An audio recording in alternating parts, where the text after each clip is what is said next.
aku mengumumkan pengunduran diriku dari pekerjaan dengan gaji 45 juta per bulan. Ibu mertuaku berteriak, kalau kamu berhenti, keluarga ini mau makan pakai apa? Suamiku langsung meminta cerai, aku tertawa dingin jadi inilah wajah asli kalian. Hari itu aku pulang agak larut, di luar gerimis, angin lembab berembus melalui celah pintu, membasahi ujung celanaku. Begitu melangkah masuk, aku mendengar denting piring dan sumpit. Aroma sayur asem yang panas mengepul dan suara ibu mertuaku, Ibu Ratna, terdengar dari dapur, suaranya masih tajam seperti pisau. Sudah pulang? Cuci tangan sana, berdiri di situ buat apa? Nanti nasinya dingin. Suamiku, Budi, duduk di meja makan, matanya terpaku pada ponsel, begitu melihatku dia hanya mendongak sekilas, bertanya satu kalimat, hari ini sudah transfer uang belum dek? Aku terdiam setengah detik lalu menenangkan diri. Mungkin dia bertanya begitu karena kebiasaan, karena setiap bulan memang begitu, aku yang menanggung semuanya. Aku menarik kursi dan duduk, makan malam itu ada ikan balado, tumis kangkung, dan sambal terasi. Sekilas tidak ada yang berbeda dari hari-hari biasanya. Tapi suasana di dalam rumah itu, rasanya seperti mengenakan jaket bekas yang sudah lama. Dipakai terlalu lama jadi tercium bau apek yang familiar, dikira hangat, ternyata hanya menyesakan. Aku mengambil sepotong ikan, mengunyahnya tanpa merasakan apa-apa. Di kepalaku terus berputar-putar hal yang telah kulakukan sejak sore tadi. Aku telah mengajukan surat pengunduran diri, bukan karena bosan, bukan karena terpaksa, apalagi karena impulsif. Aku sudah memikirkannya matang-matang, mempersiapkannya dengan cermat, hanya saja aku ingin memulai arah baru dengan usahaku sendiri. Aku berniat bicara lebih lanjut, berniat menjelaskan, berniat menunjukkan kepada mereka betapa aku sudah memperhitungkannya dengan hati-hati. Tapi hidup kadang memiliki momen di mana seseorang belum sempat membuka mulut, sudah dibungkam duluan oleh orang lain. Aku meletakkan sendok dan garpu, menarik napas, dan berkata pelan, aku mau menyampaikan sesuatu. Aku sudah mengajukan surat pengunduran diri. Begitu aku menyelesaikan kalimat itu, seluruh meja makan seperti berhenti bernapas. Hening tepat 3 detik, aku mengingatnya dengan jelas karena aku bisa mendengar suara hujan rintik-rintik di teras, mendengar suara jam dinding berdetak tik-tok seperti mengetuk pelipis. Ibu Ratna yang sedang mengambil sayur tiba-tiba terhenti. Sendok di tangannya jatuh ke meja dengan bunyi tak yang kering. Dia mendongak menatapku, matanya melotot lalu berdiri tiba-tiba seperti pegas yang terpental. Kamu bilang apa? Dia menekan setiap kata. Suaranya bergetar bukan karena syok tapi karena marah. Aku tetap tenang. Iya, Bu. Aku berhenti kerja. Aku belum sempat menyelesaikan 2 kata yang hendak kuucapkan, dia sudah berteriak menutupi suara hujan. Kalau kamu berhenti, rumah ini mau makan pakai apa? Atau kamu berencana menyuruh anak laki-lakiku yang menafkahi kamu? Aku duduk diam menatap lurus ke arahnya. Saat itu di kepalaku terlintas pikiran yang sangat konyol. Ternyata setiap makan malam adalah makan malam ujian. Aku hanyalah orang yang harus mengumpulkan tugas tepat waktu. Aku bahkan belum sempat bereaksi, Budi sudah menggebrak meja dengan keras, hingga mangkuk sambal bergetar. Dia biasanya jarang bersuara keras jadi suara gebrak meja itu membuat punggungku dingin. Siti, kamu tahu apa yang sedang kamu lakukan tidak? Dia menatapku, matanya memerah seperti merasa dihina. 45 juta sebulan bukan uang receh. Kamu mau berhenti ya berhenti. Kamu pikir hidup ini seindah sinetron? Aku melihat dalam kalimatnya tidak ada kata khawatir padamu, juga tidak ada kata kamu lelah ya, hanya ada satu hal, uang. Aku mencoba menjaga suaraku tetap normal. Bicaralah pelan-pelan, Mas, dengarkan aku dulu. Aku berpikir karena aku ingin membuka usaha sendiri. Aku sudah punya rencana. Ibu Ratna menyela lagi. Mencibir sinis. Rencana. Aku sudah tahu, belakangan ini dia percaya diri sekali. Mentang-mentang punya uang jadi meremehkan keluarga ini, kan? Dia berbalik ke arah putranya dan menunjuk lurus ke wajahku, berbicara seperti sedang menjatuhkan vonis. Dia berhenti kerja karena dia sedang merencanakan jalan sendiri, dia menyembunyikan uang, dia ingin memutus aliran dana ke rumah ini. Aku mendengarnya dengan perasaan antara marah dan tercekat. Aku menyembunyikan apa? Aku memutus apa? Aku telah memberikan masa mudaku dan setiap rupiah uang keringatku ke rumah ini. Namun hanya dengan satu kalimat berhenti kerja saja. Di mata mereka aku langsung berubah menjadi pengkhianat. Budi berdiri tiba-tiba, menarik kursinya hingga berdecit. Suaranya dingin sekali.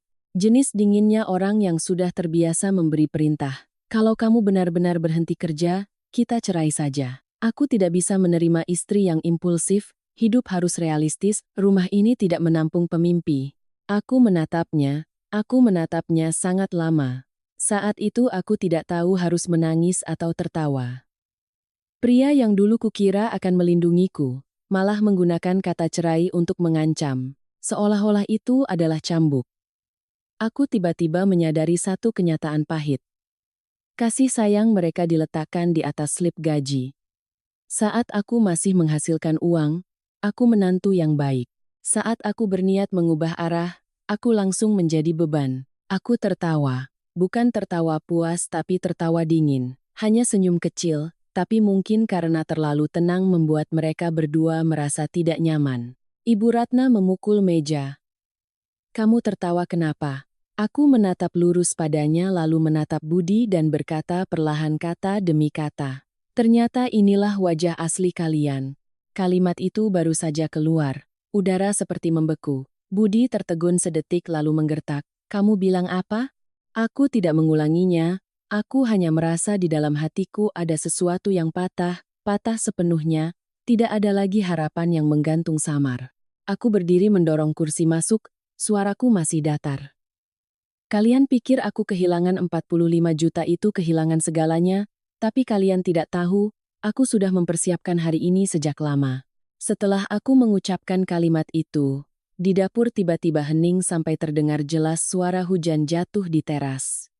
Tapi keheningan itu tidak berlangsung lama, aku melihat tatapan mata Budi menggelap, sedangkan Ibu Ratna mengatupkan bibirnya seperti sedang menelan gumpalan kemarahan di tenggorokan, dan tepat pada saat itu, ingatanku terseret kembali ke hari-hari pertama aku menginjakkan kaki di rumah ini. Saat aku masih naif percaya bahwa hanya dengan cukup mencintai maka segalanya akan berubah, 5 tahun lalu, aku menikah dengan Budi dalam pernikahan yang sederhana. Budi saat itu hanya staf teknis biasa, gaji sebulan sekitar 10 juta, kemeja yang dipakai berulang-ulang tetap disetrika rapi, tutur katanya halus, selalu terlihat tahu diri. Aku mengenal Budi melalui seorang teman, awalnya hanya berpikir dia baik, rajin, tidak mabuk-mabukan atau berjudi, itu sudah cukup. Aku tidak menyangka kebaikan itu nantinya berubah menjadi jenis kebaikan yang menunggu orang lain untuk menanggung beban, sedangkan sikap tahu dirinya adalah tahu diri di saat yang tepat agar orang lain lebih mengasihaninya. Hari aku ikut Budi pulang untuk diperkenalkan. Rumah 2 lantai keluarganya di kompleks perumahan tua tampak lumayan dari luar, tapi begitu masuk ke dalam baru terasa tua dan bau lembab. Tangga kayu berderit, dinding memiliki bercak air yang sudah lama. Sudut ruang tamu adalah tempat menumpuk barang-barang rusak yang belum sempat diperbaiki. Ibu Ratna saat itu menyambutku dengan sangat ramah. Dia tersenyum, menuangkan teh, menanyakan banyak hal, suaranya manis sekali. Gadis ini kelihatannya baik, membawa rezeki, aku mendengarnya jadi merasa hangat, berpikir dalam hati, biarlah keluarganya tidak kaya, tapi kalau rasa kekeluargaannya baik, maka kita bisa berjuang bersama. Baru setelah menikah, aku menyadari bahwa ketidakkayaan itu bukanlah kurang beruntung melainkan tumpukan konsekuensi yang ditinggalkan orang lain lalu menunggu orang lain datang untuk membereskannya. Beberapa minggu setelah pernikahan, bank menelepon terus-menerus, surat tagihan menumpuk di laci. Aku bertanya, Budi hanya menghela napas. Dulu ibunya rugi dalam bisnis, meminjam ke sana-sini, sekarang bunganya berbunga. Dia berbicara sangat pelan, seperti takut kalau aku mendengarnya aku akan lari. Aku masih ingat hari itu Budi duduk memeluk lutut di tepi tempat tidur. Matanya menatap lantai, mengucapkan kalimat yang terdengar sangat kasihan. Aku tidak ingin kamu ikut susah denganku. Tapi sekarang aku tidak tahu harus mencari kemana. Aku melihat pria yang baru kunikahi itu. merasa lebih banyak kasihan daripada marah. Aku berpikir suami istri itu kalau saat susah bersama-sama melewatinya baru disebut berarti. Aku membicarakan hal itu dengan Ibu Ratna. Dia menghela napas, pura-pura menyeka air mata. Ibu sudah tua, salah ya ditanggung, cuma takut menyusahkan anak. Lalu dia menatapku, suaranya seperti penuh rasa terima kasih. Rumah ini beruntung bisa mendapatkan menantu sebaik ini. Kalimat itu saat itu terdengar seperti pujian, tapi sekarang kalau dipikir-pikir aku merasa itu seperti tanda terima tak kasat mata, dipuji untuk diberi stempel. Mulai sekarang menantu adalah tumpuan. Aku tidak menyadarinya. Setelah itu, aku memutuskan untuk menarik tabunganku, berdiri di depan membayar 200 juta untuk mengurangi utang yang paling mendesak, agar keluarga tidak disita asetnya. Aku ingat jelas perasaan saat mentransfer uang, tanganku agak gemetar tapi tetap berkata pada diri sendiri, anggap saja aku berinvestasi dalam pernikahan ini. Budi memegang tanganku, matanya memerah, aku berterima kasih padamu, Dek. Aku janji akan menebusnya, aku akan berusaha. Ibu Ratna memanggilku Nak, berkata manis sampai orang luar yang mendengar mungkin mengira aku anak kandungnya, kamu melakukan ini ibu berutang budi. Nanti ibu tidak akan membiarkanmu rugi. Aku mendengarnya, aku percaya. Aku percaya sama seperti mempercayai sumpah di saat paling sulit tanpa tahu bahwa sumpah itu hanya bernilai saat orang masih membutuhkan kita. 1 tahun pertama, segalanya memang terlihat lebih baik. Aku bekerja keras. Budi juga rajin. Aku mencoba mengatur agar makan malam ada tawa, agar di rumah ketegangan karena utang berkurang. Lalu perusahaanku mendapatkan proyek besar. Aku dipromosikan. Gajiku melonjak menjadi 45 juta sebulan. Bagi banyak orang itu kabar gembira, bagi keluarga suamiku itu adalah tambang emas. Dan sejak angka itu muncul, aku mulai melihat perubahan yang sangat jelas. Meskipun awalnya hanya detail-detail kecil seperti cara Ibu Ratna bertanya, bulan ini dapat bonus tidak? Atau cara Budi tidak lagi bertanya, kamu lelah tidak? Tapi bertanya gaji sudah masuk belum? Tagihan listrik, air, internet, obat ibu, biaya perbaikan atap bocor, perlahan-lahan menjadi hal yang wajar aku yang menanggungnya. Awalnya Budi masih sungkan berkata, biar aku yang bayar, tapi kemudian dia terbiasa sampai setiap kali ada biaya tambahan dia hanya memberikan tagihan padaku, suaranya santai seperti memberikan daftar belanjaan, tolong transfer ya, Dek, aku pernah mengingatkan, Mas juga harusnya menabung sedikit. Budi tertawa lepas, suami istri kok. Punya siapa saja kan punya bersama. Kalimat itu terdengar sangat penuh kasih sayang. Tapi ketika punya bersama hanya mengalir satu arah dari kantongku ke keluarganya maka itu bukan lagi kasih sayang, itu adalah kebiasaan. Aku pernah berpikir itu adalah berbagi. Aku berpikir aku adalah istri, aku punya tanggung jawab. Tapi semakin lama aku semakin merasa diriku seperti satu-satunya tiang penyangga rumah itu. Budi tetap bekerja tapi uang yang dia hasilkan hampir tidak cukup untuk kebutuhannya sendiri. Sedangkan pengeluaran seluruh rumah secara otomatis aku tidak boleh bertanya, tidak boleh menghitung, apalagi tidak boleh merasa lelah.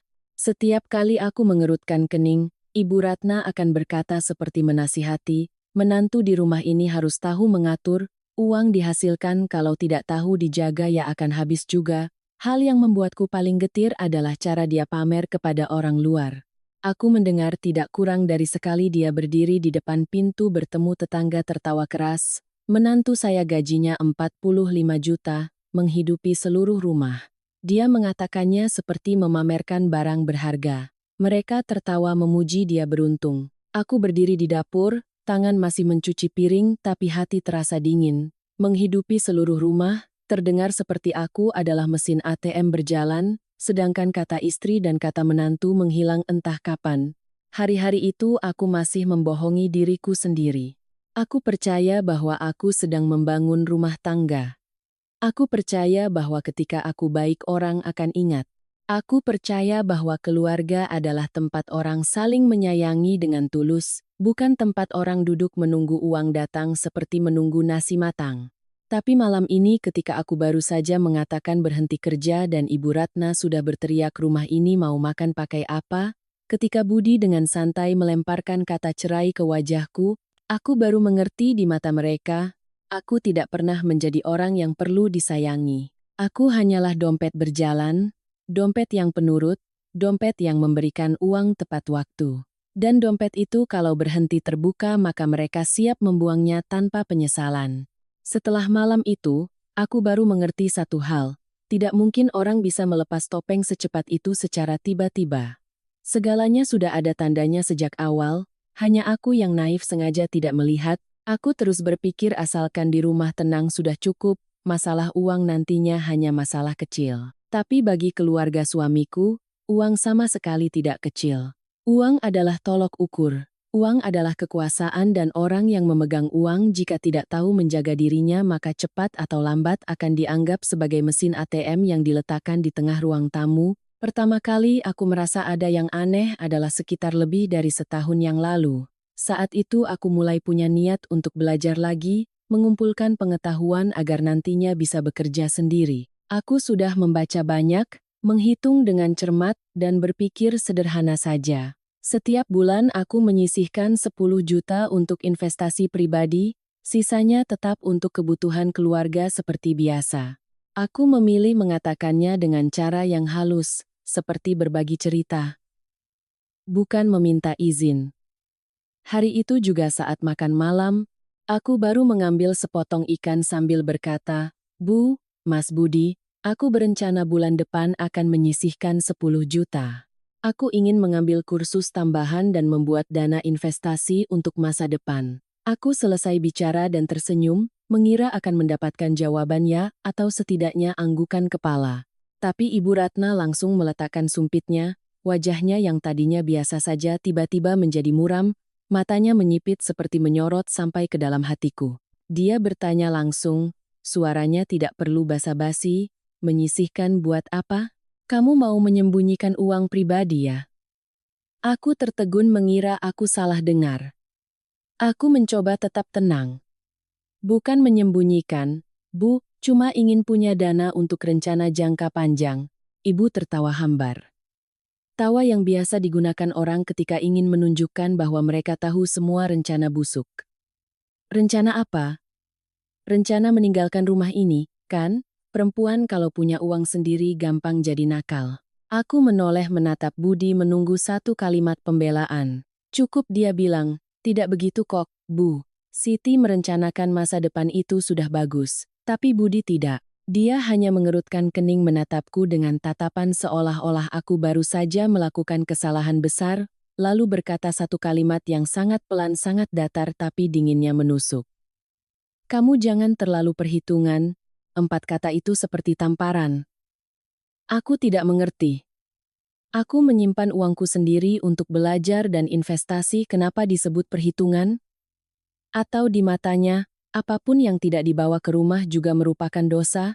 Sejak hari itu, aku mulai menyadari satu hal yang tidak nyaman. Setiap keputusan yang berhubungan dengan uangku selalu diawasi. Aku membeli apa, belajar apa, mau menabung bagaimana juga harus melalui dewan juri yang tidak pernah kupilih. Bahkan ada saatnya aku hanya mengganti paket asuransi kesehatan untuk diriku sendiri. Ibu Ratna juga bertanya, "Ganti buat apa? Buang-buang uang. Kalau sakit ya pulang ke sini ibu masakan jamu." Sok-sokan. Aku mendengarnya dan tercekat. Aku tidak membantah karena kalau membantah jadi kurang ajar. Aku hanya diam, tapi semakin diam, mereka semakin mengira aku lemah. Ada satu kejadian lagi yang membuatku ingat selamanya karena itu seperti penggaris yang diletakkan di tengah rumah.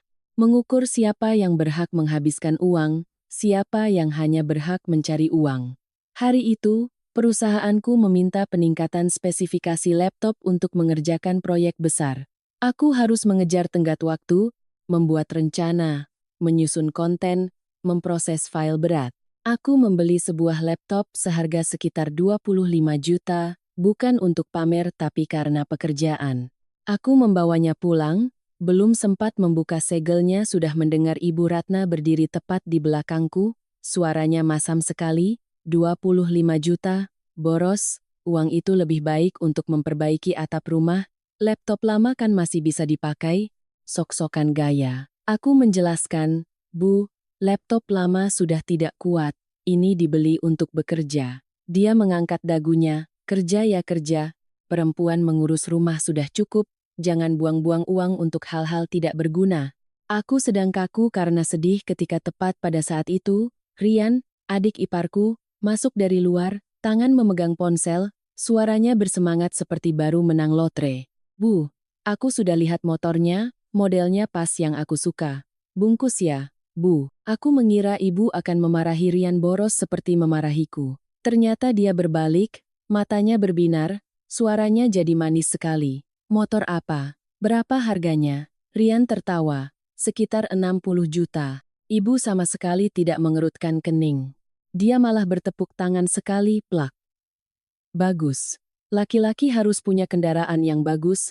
Anak laki-laki ibu kalau keluar harus gagah, biar tidak diremehkan orang. Lalu dia menoleh padaku berbicara seperti memberi perintah dengan sangat alami. Siti, kamu urus untuk adikmu ya. Laki-laki keluar rumah butuh gengsi. Aku berdiri terpaku. Saat itu laptop 25 jutaku disebut boros, sedangkan motor 60 juta Rian menjadi gengsi laki-laki. Aku mendengar jelas setiap kata itu dan hatiku seperti diremas orang. Aku bertanya pelan, bukan untuk mencari masalah, hanya untuk mengerti. Bu, aku baru beli laptop untuk menunjang pekerjaan, sedangkan Rian beli motor. Ibu memotong, laptopmu itu punyamu, sedangkan motor adikmu itu punya keluarga. Menantu yang tahu diri harusnya berpikir jauh. Aku tidak tahu harus tertawa atau menangis. Di rumah ini, uangku adalah tanggung jawab, sedangkan uang yang dihabiskan untuk mereka adalah kewajiban. Sejak kejadian itu, Budi juga berubah. Dia lebih jarang berbicara denganku. Jarang bertanya aku lelah tidak, makan bagaimana, tapi saat waktunya transfer uang dia tetap mengingatkan tepat waktu. Pernah sekali aku lupa transfer karena sibuk rapat, Budi mengirim pesan, uang belum masuk, hanya 3 kata kering seperti SMS banking. Aku menatap layar dan merasa dingin sampai ke tulang. Aku mulai mengerti, yang mereka butuhkan bukan aku, tapi aliran uang yang kutransfer rutin setiap bulan. Aku memilih diam, aku berkata pada diri sendiri, sudahlah, rumah tangga mana yang tidak ada gesekan, asalkan aku berusaha maka keluarga akan tenang.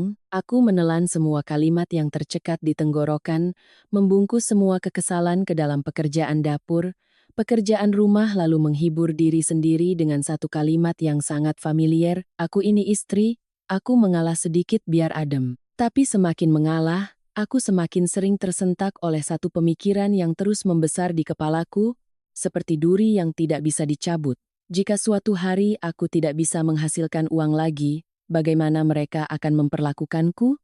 Dan malam ini ketika aku baru mengatakan berhenti kerja dan mereka sudah memunculkan kata cerai, aku mengerti pertanyaan itu sudah ada jawabannya sejak lama. Sejak kejadian-kejadian itu, konflik di rumah bukan lagi sekadar beberapa kalimat tidak enak didengar lalu selesai. Itu menyebar seperti tumpahan minyak, perlahan tapi melekat kuat. Setiap hari selalu ada cara untuk mengingatkanku bahwa di sini aku tidak diizinkan memiliki kehidupan pribadi. Semakin banyak aku bekerja, semakin aku berusaha maju, mereka semakin menatapku dengan tatapan yang waspada, sekaligus kesal. Seolah-olah kesuksesanku adalah sesuatu yang berbahaya yang harus ditekan. Sekitar setahun yang lalu, perusahaanku mengalami masa fluktuasi, proyek dipotong, pendapatan menurun, divisi harus mengejar target seperti dikejar badai. Aku bekerja sampai jam 11,12 malam itu sudah biasa. Ada hari di mana aku duduk di depan layar sampai mata berkunang-kunang, berdiri kaki kesemutan, leher kaku seperti kayu. Aku ingat jelas malam-malam pulang larut itu. Jalanan sepi, angin menerpa dingin menusuk, perut lapar melilit tapi tetap kutahan, hanya berharap sampai di rumah bisa merebahkan punggung sebentar, bisa mendengar satu kalimat, kamu lelah ya? Hanya satu kalimat saja. Aku sudah merasa masih dianggap orang di rumah, tapi hidup tidak seperti yang kuharapkan. Aku membuka pintu melangkah masuk. Belum sempat melepas sepatu, Ibu Ratna sudah berdiri di ruang tamu, tangan berkacak pinggang, mata melotot, pergi kemana saja sampai sibuk terus begini. Perempuan itu urus diri dulu, gila kerja jangan keterlaluan. Aku tersentak karena suaranya tajam seperti jarum. Aku berkata pelan, Bu, perusahaan sedang sulit, aku harus mengejar target. Dia memotong, sulit ya berhenti, di rumah urus punya anak sana. Rumah ini butuh cucu, tidak butuh menantu yang pergi pagi pulang malam. Aku mendengarnya dan tenggorokan tercekat. Aku bukan gila kerja untuk bersenang-senang. Aku bekerja karena akulah yang menanggung beban. Karena di rumah ada pengeluaran yang begitu membuka mata langsung terlihat uang yang perlu dikeluarkan. Tapi baginya, jerih payahku bukanlah usaha melainkan penyimpangan seorang wanita yang tidak mau tenang pada kodratnya. Budi juga mulai berubah sejak saat itu. Dia bukan lagi orang yang berdiri di tengah menengahi, dia mulai kesal setiap kali aku menyinggung masalah belum ingin punya anak sekarang. Aku sudah menjelaskan padanya bahwa aku ingin lebih stabil, ingin punya fondasi, ingin memastikan diriku cukup sehat, cukup kuat baru melahirkan. Aku tidak ingin melahirkan anak di rumah di mana segalanya bergantung pada satu orang. Aku bicara jujur, tidak berbelit-belit. Tapi Budi setelah mendengarnya, dia hanya menghela napas, lalu mengatakan satu kalimat yang membuatku ingat selamanya karena itu seperti pisau tumpul tapi mengiris sangat dalam. Kamu pintar cari uang tapi bukan berarti karena itu kamu meremehkan keluarga. Aku tertegun. Aku meremehkan siapa? Aku bekerja keras banting tulang untuk membiayai rumah ini tapi sekarang dituduh meremehkan keluarga hanya karena aku belum ingin punya anak sekarang.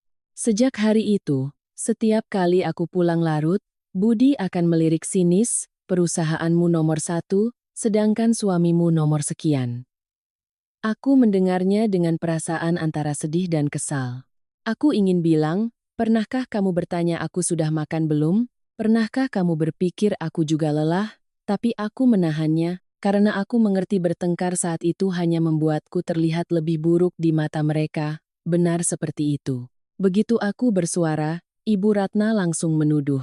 Tuh kan, dia punya uang jadi berani menasihati suami seperti menasihati anak. Anak laki-lakiku kasihan. Saat-saat kerabat berkumpul adalah saat aku melihat paling jelas sikap meremehkan dan ancaman terselubung. Setiap kali ada paman atau bibi datang berkunjung, Ibu Ratna punya gaya curhat untuk bercanda tapi kalimat demi kalimatnya seperti menebar umpan, dia berbicara cukup keras agar seluruh rumah mendengar. Perempuan kalau terlalu gila kerja nanti kehilangan suami loh. Laki-laki di luar ketemu orang yang tahu mengurus suami mengurus anak, mereka siap sekali. Orang-orang tertawa kecil, ada yang pura-pura melerai sudahlah, Bu, bicara begitu nanti dia sedih, tapi ibu tetap santai. Saya bicara fakta kok, tidak salah kan? Wanita kalau pergi pagi pulang malam terus, uang banyak tapi tidak tahu menjaga suami, nanti jangan menyesal. Aku duduk di situ, tangan mengupas buah, hati terasa dingin.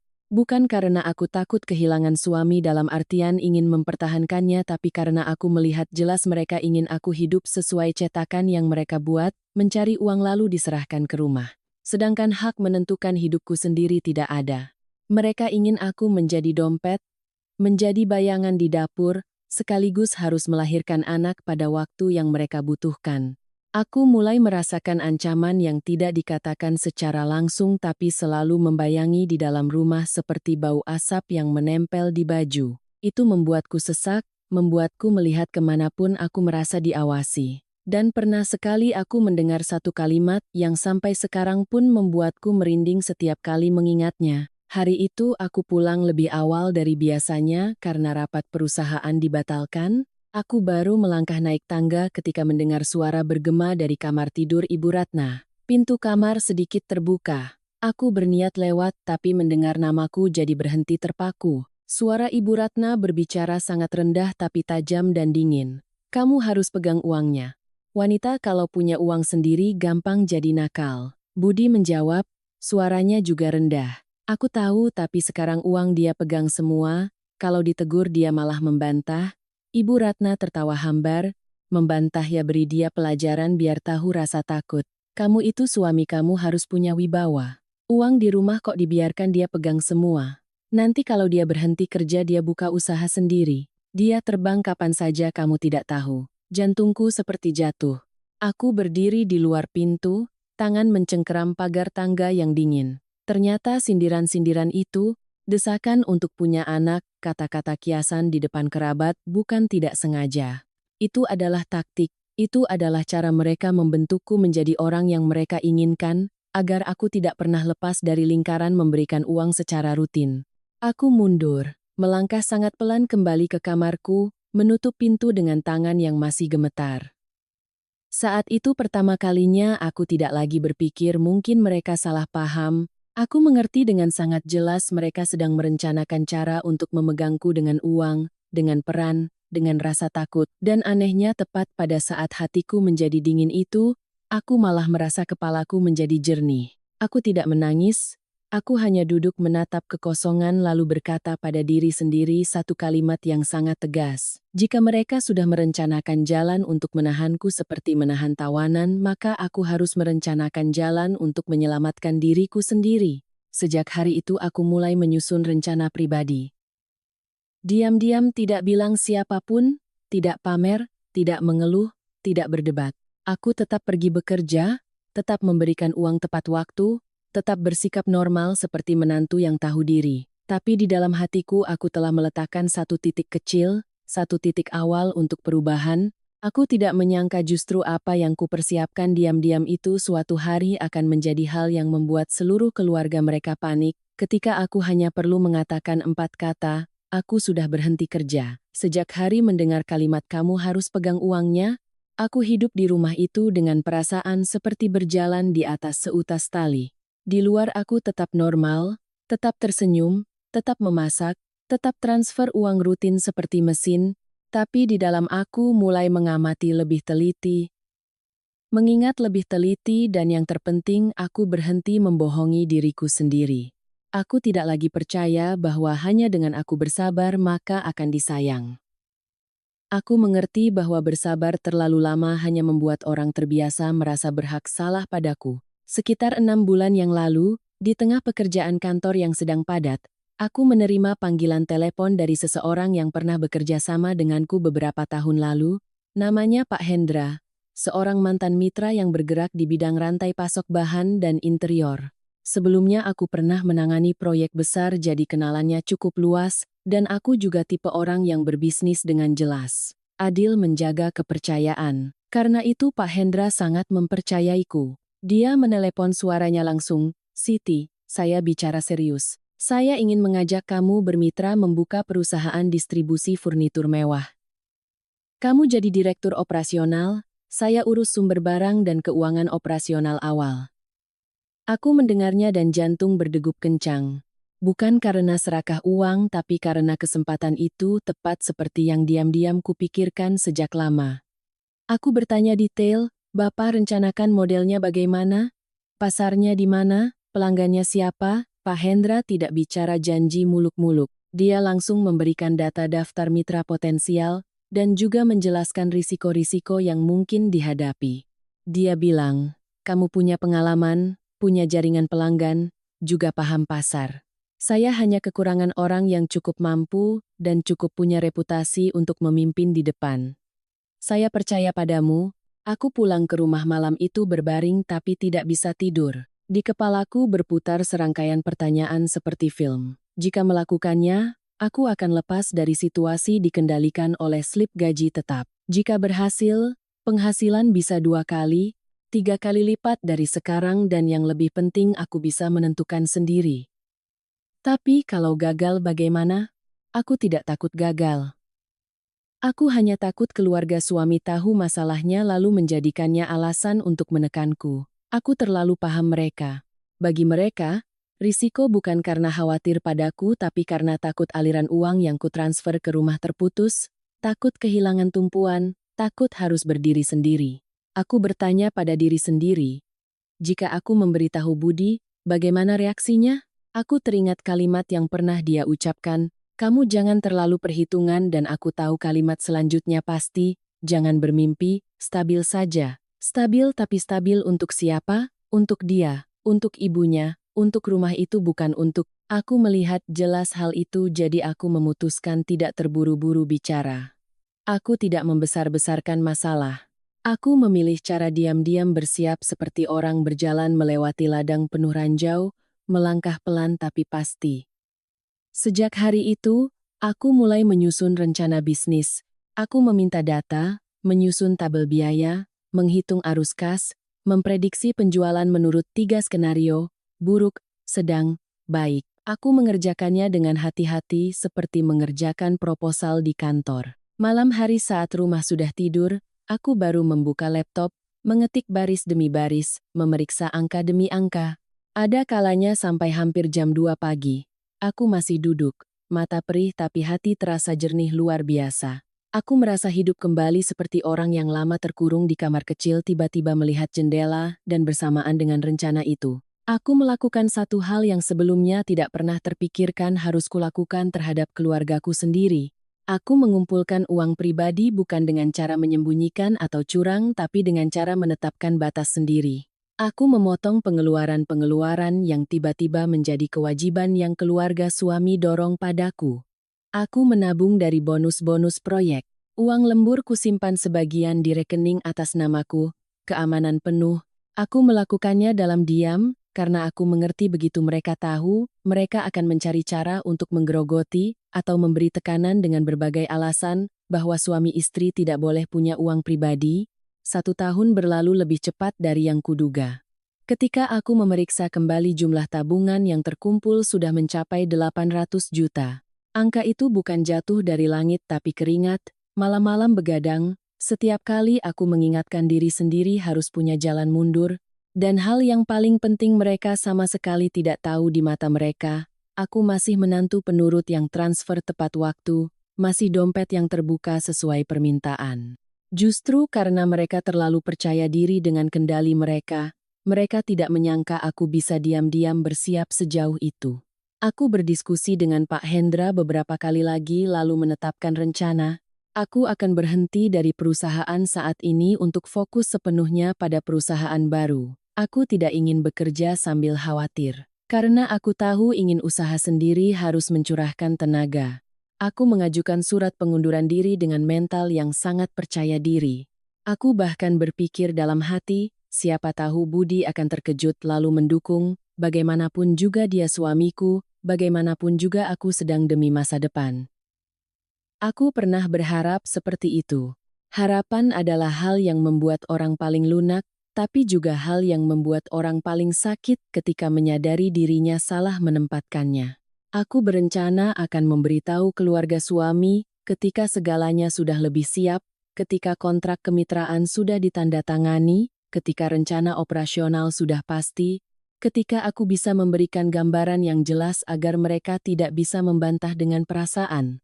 Aku ingin mereka melihat keseriusanku bukan mendengar kata berhenti kerja lalu membayangkan sendiri adegan aku gagal. Tapi aku salah pada satu titik.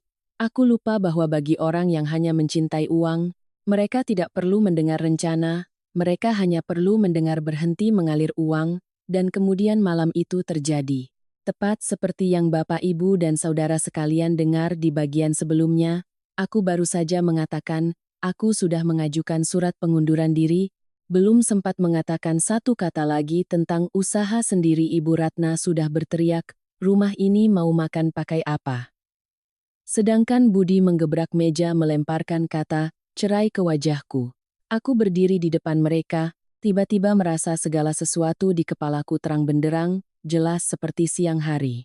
Bukan aku tiba-tiba menjadi dingin tapi aku tiba-tiba habis ilusi. Detik Budi berkata cerai saja, aku tiba-tiba mengerti, mereka tidak pernah menganggapku sebagai istri. Di mata mereka, aku adalah sumber penghasilan, tiang penyangga untuk rumah mereka.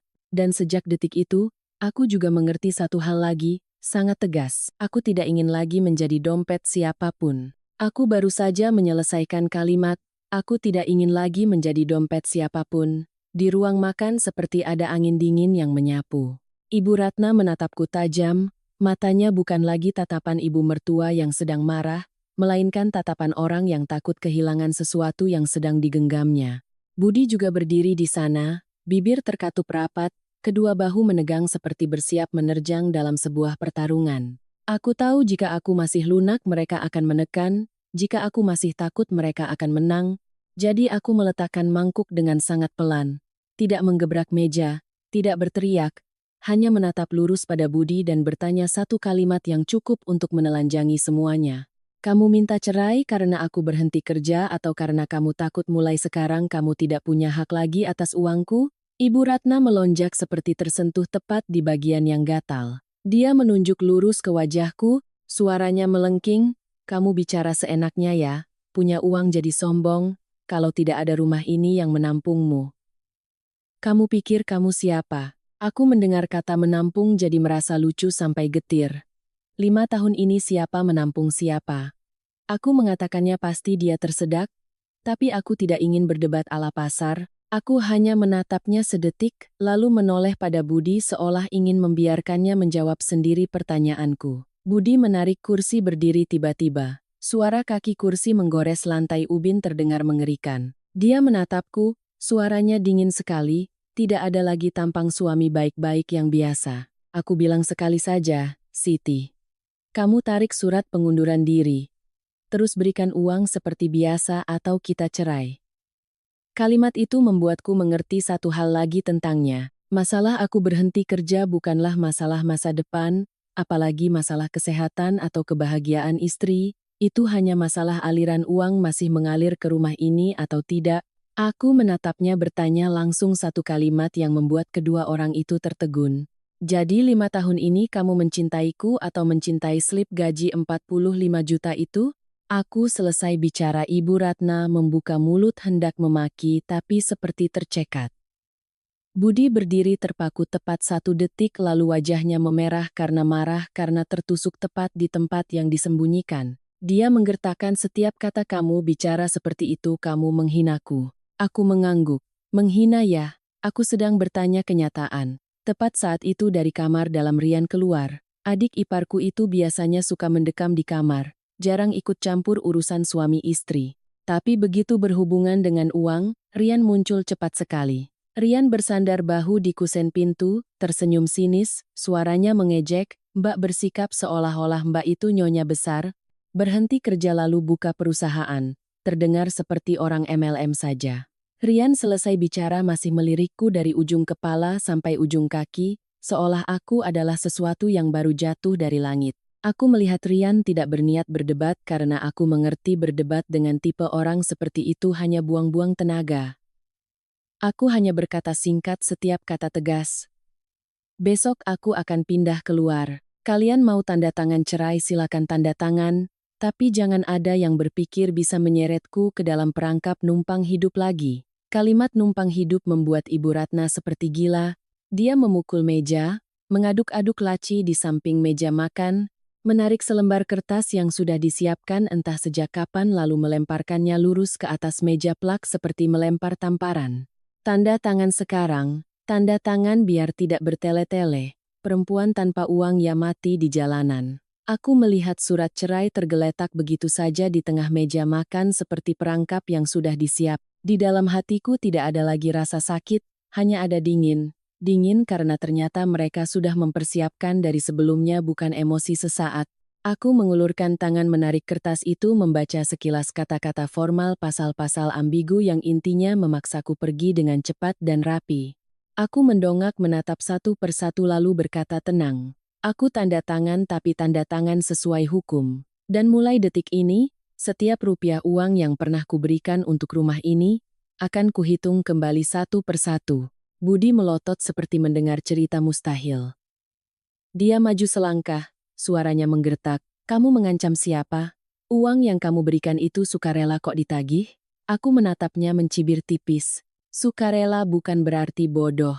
Selesai mengucapkan kalimat itu, aku melihat wajah Budi berubah pucat. Ibu Ratna memaki serentetan, mulai dari perempuan jahat, tidak tahu diuntung, kurang ajar. Tapi aku tidak mendengarnya dengan jelas lagi. Di kepalaku saat itu hanya ada satu hal, keluar dari rumah ini malam ini juga. Sebelum mereka sempat memikirkan trik yang lebih kotor lagi. Aku berdiri berjalan lurus ke kamar menarik koper. Aku tidak membereskan semuanya, hanya mengambil dokumen penting, sedikit barang pribadi, beberapa pasang pakaian. Aku melakukannya dengan cepat dan rapi, tidak membiarkan air mata jatuh. Karena aku tahu air mata saat ini hanya membuat mereka puas, Ketika aku menarik koper sampai ke pintu, Budi masih berdiri di ruang tamu, menatapku seperti menatap orang asing. Dia mengatakan satu kalimat yang terdengar seperti menahan tapi sebenarnya adalah ancaman. Pergi lalu jangan kembali mengemis. Aku berbalik menatapnya tepat sedetik. Kamu tenang saja, aku hanya menyesal karena sudah tinggal terlalu lama. Aku membuka pintu, angin dingin menerpa wajah, hujan rintik-rintik mengenai rambut. Aku menarik koper melangkah turun dari anak tangga teras. Dan tepat saat itu, aku mendengar suara Ibu Ratna berbicara pada Budi di dalam rumah. Mungkin dia mengira aku sudah pergi jauh jadi tidak mendengar, suaranya direndahkan, menekan setiap kata dingin sampai merinding. Malam ini kamu kirim pesan ke HRD perusahaannya, harus tutup jalan hidupnya, kalau dia bisa hidup, rumah kita yang mati. Aku berdiri terpaku tepat 1 detik. Jantungku tidak berdetak cepat lagi, tapi melambat sekali. Lambat sampai menakutkan. Aku tidak berbalik untuk berdebat, juga tidak menerjang masuk untuk memaki. Aku hanya mencengkeram erat gagang koper, sudut bibir terangkat tipis sekali. Karena akhirnya aku sudah yakin. Mereka tidak hanya ingin aku pergi, mereka ingin aku tidak punya jalan hidup untuk kembali menuntut hak. Dan ketika sebuah keluarga sudah memperhitungkan sampai sejauh itu, maka hal yang perlu kulakukan bukan menangis melainkan bersiap untuk pertempuran selanjutnya. Aku menarik koper berjalan agak jauh lagi baru berani menghela napas. Bukan karena takut mereka mengejar, tapi karena kalimat yang baru kudengar, membuatku mengerti jelas tingkat keparahan masalah ini. Mereka tidak hanya ingin aku menandatangani surat agar selesai, mereka ingin mematahkan kakiku agar nantinya mau mendongak pun tidak sanggup. Hujan masih jatuh rintik-rintik di atap seng. Jalanan malam dingin dan sepi, aku memanggil taksi online, duduk diam di kursi belakang, tangan memeluk erat tas dokumen seperti memeluk benda paling berharga dalam hidupku. Aku tidak menangis, aku hanya merasa di dalam tubuh ada perasaan yang sangat aneh, antara sakit, sadar, kesal, tapi juga tegas. Aku menyewa sementara sebuah kamar kecil di sebuah rumah kos yang tenang, cukup untuk menaruh tempat tidur, meja, dan koper. Baru meletakkan koper di lantai, aku belum sempat melepas jaket, ponsel sudah bergetar terus-menerus. Layar menampilkan nama seorang staf di bagian HRD perusahaan. Aku mengangkat telepon, belum sempat bilang halo, suara staf itu sudah terburu-buru. Mbak Siti, saya kabari mendesak ada laporan yang menuduh Mbak membawa data pelanggan keluar. Aku berdiri terpaku, rasa dingin menjalar lurus dari tengkuk ke tulang punggung. Aku bertanya balik segera, suaraku masih berusaha tetap tenang. Kamu bilang apa? Data apa? Siapa yang melapor? Di seberang sana hening sejenak lalu berkata pelan. Laporan anonim, Mbak, tapi isinya sangat detail. Mereka mencatat jelas waktu, proyek, bahkan nama file. Aku menutup telepon dengan tangan agak gemetar. Di kepalaku muncul tepat satu pikiran. Ibu Ratna tidak main-main. Tutup jalan hidup itu nyata. Mereka berniat menjadikanku pencuri data agar aku diskors, diselidiki, tercemar nama baiknya lalu tidak berani lagi mengangkat muka kemanapun. Aku segera membuka laptop tapi belum sempat login ponsel bergetar lagi. Kali ini pesan dari bank, isinya jelas. Kartu tambahan saya baru saja melakukan transaksi besar. Aku mengklik untuk melihat detailnya, jantung seperti diremas kuat. Transaksi itu digesek menggunakan kartu tambahan atas nama Budi. Aku duduk lemas di tepi tempat tidur. Aku langsung mengerti trik ini. Jika besok aku dituduh mengambil data lalu ada transaksi besar di kartu tambahan, mereka akan menyusunnya menjadi cerita bahwa aku serakah, aku membawa data untuk dijual, aku menghabiskan uang secara tidak wajar, aku adalah orang yang tidak beres. Sekali tepuk dua lalat sekaligus mencemarkan nama baik dan menciptakan alasan cerai yang bersih. Aku menelepon Budi tidak diangkat. Aku menelepon kedua kalinya tetap dimatikan. Aku mengirim satu pesan sangat lurus. Kamu jangan menimpakan kesalahan padaku. Aku punya mutasi rekening, ada waktu transaksi. Kamu main kotor kira-kira sedikit. Aku menunggu 5 menit yang terasa seperti 5 jam. Budi menelepon balik, suaranya tenang sampai menakutkan. Jenis ketenangan orang yang berpikir dirinya sedang memegang kendali. Kamu kenapa tegang begitu? Kartu tambahan kan uang di rumah? Kamu masih istri jadi itu tanggung jawab. Aku tertawa tapi tawaku kering. Tanggung jawab. Kamu baru saja minta cerai loh. Budi menggertak. Ya makanya kamu tanda tangan. Besok ke pengadilan, mulai sekarang kamu jangan pikir kamu mau berbuat apa bisa seenaknya. Aku meletakkan ponsel menatap layar yang gelap gulita, merasakan seperti baru melihat manusia lain. Pria ini beberapa tahun ini masih duduk makan nasi yang kumasak, masih tidur satu ranjang denganku. Ternyata sekarang bicara denganku seperti bicara dengan musuh. Aku mengerti dia telah memilih berdiri sepenuhnya di pihak ibunya, dan kalau sudah berdiri di pihak ibunya maka dia siap melakukan segalanya untuk menghancurkanku, tidak peduli benar salah.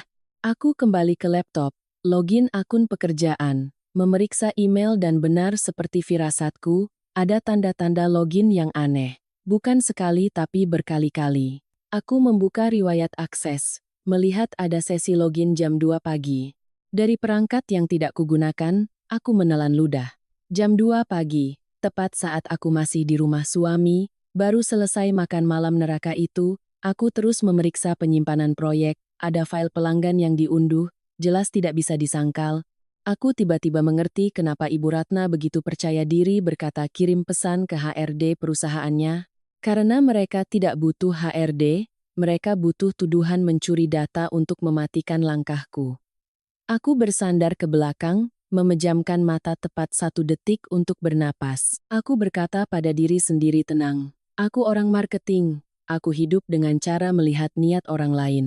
Trik ini trik kotor tapi bukan tidak ada jalan, mereka ingin aku panik, ingin aku kembali minta maaf, ingin aku memohon menarik surat pengunduran diri, ingin aku masuk kembali ke kandang lama. Tapi kalau aku panik aku kalah, aku menelepon Pak Hendra, suaraku lurus dan jelas. Pak Hendra, aku dimainin kotor, ada laporan menuduhku membawa data pelanggan keluar. Kartu tambahan ada transaksi, emailku ada login aneh tapi aku bisa mengatasinya. Tolong Bapak, tetap pada jadwal tanda tangan. Di seberang sana hening sejenak lalu, Pak Hendra mengucapkan kalimat yang sangat singkat, sangat jantan. Saya tidak butuh kamu sempurna, saya hanya butuh kamu bersih secara hukum, kamu punya bukti maka lawan terus. Aku menutup telepon, memandang keluar jendela, hujan masih turun tapi di dalam hatiku saat itu tidak lagi suram. Aku mengirim pesan pada Budi tidak menjelaskan, tidak memaki, hanya 1 kalimat yang cukup agar dia mengerti aku bukan tipe orang yang digertak langsung menciut. Kamu terbiasa makan uangku jadi mengira aku tidak tahu berhitung, tapi kamu lupa, aku orang marketing. Hal yang paling kucapai adalah melihat trik kotor. Aku selesai mengirim, tanganku tidak gemetar lagi. Aku merasa diriku tenang luar biasa, jenis ketenangan orang yang sudah memutuskan untuk melawan. Aku membuka laptop sekali lagi. Kali ini bukan untuk panik tapi untuk mengendalikan. Aku login ke sistem penyimpanan pribadiku, tempat aku diam-diam mengumpulkan hal-hal terkecil selama 2 tahun terakhir. Mutasi rekening, pesan, catatan, foto dokumen, bukti transfer, tuntutan mereka, bahkan kalimat-kalimat yang pernah kudengar di luar pintu. Aku mengklik satu folder yang kuberi nama sejak lama, seperti kebiasaan berjaga-jaga. Bukti 2 tahun, folder terbuka. Serangkaian file muncul rapi seperti pasukan yang sudah siap. Aku melihatnya, berbisik 1 kalimat pada diriku sendiri, bukan untuk menakut-nakuti siapapun tapi untuk memastikan tekad. Mau main ya main sampai akhir. Pagi harinya aku bangun sangat pagi, bukan karena tidur nyenyak tapi karena sepanjang malam aku hampir tidak memejamkan mata. Aku berbaring menatap langit-langit, mendengar suara hujan perlahan reda, lalu mendengar suara angin berembus melalui celah pintu. Di kepalaku terus terngiang kalimat Ibu Ratna, tutup jalan hidupnya. Aku tahu hari ini mereka tidak akan membiarkanku tenang. Orang seperti dia kalau sudah bertindak maka harus bertindak duluan, menyerang di awal, sekaligus menggertak dan mempermalukan, agar aku panik lalu kembali mengemis. Tapi aku juga tahu, jika aku menghindar mereka semakin menjadi-jadi, jadi aku memilih tapi menghadapi dengan caraku, ada persiapan, ada bukti, ada saksi dan yang terpenting tidak membiarkan emosi menyeretku ke bawah. Sekitar jam makan siang, ponselku berdering, nomor Budi, aku mengangkatnya. Belum sempat bicara dia sudah menghela napas seperti orang yang terzalimi. Kamu pulang ke rumah sebentar. Ibu memanggil kerabat datang untuk bicara jelas. Tanda tangan suratnya biar selesai. Jangan bikin ribut lagi. Nada jangan bikin ributnya terdengar familiar sekali. Familiar seperti setiap kali keluarganya salah tapi ingin aku diam untuk menjaga muka mereka. Aku menjawab singkat. Baik, aku pulang. Budi diam sejenak. Sepertinya tidak menyangka aku setuju secepat itu. Dia merendahkan suaranya. Pulang ya, tahu diri sedikit, jangan bikin ibu marah. Aku tertawa hambar. Kamu tenang saja, hari ini aku akan sangat tahu diri dengan kenyataan. Aku melangkah masuk ke rumah suami, begitu membuka pagar sudah melihat di teras ada beberapa pasang sandal asing, di ruang tamu, kerabat duduk penuh, ada yang tua ada yang muda, semua memasang wajah antara penasaran dan menghakimi.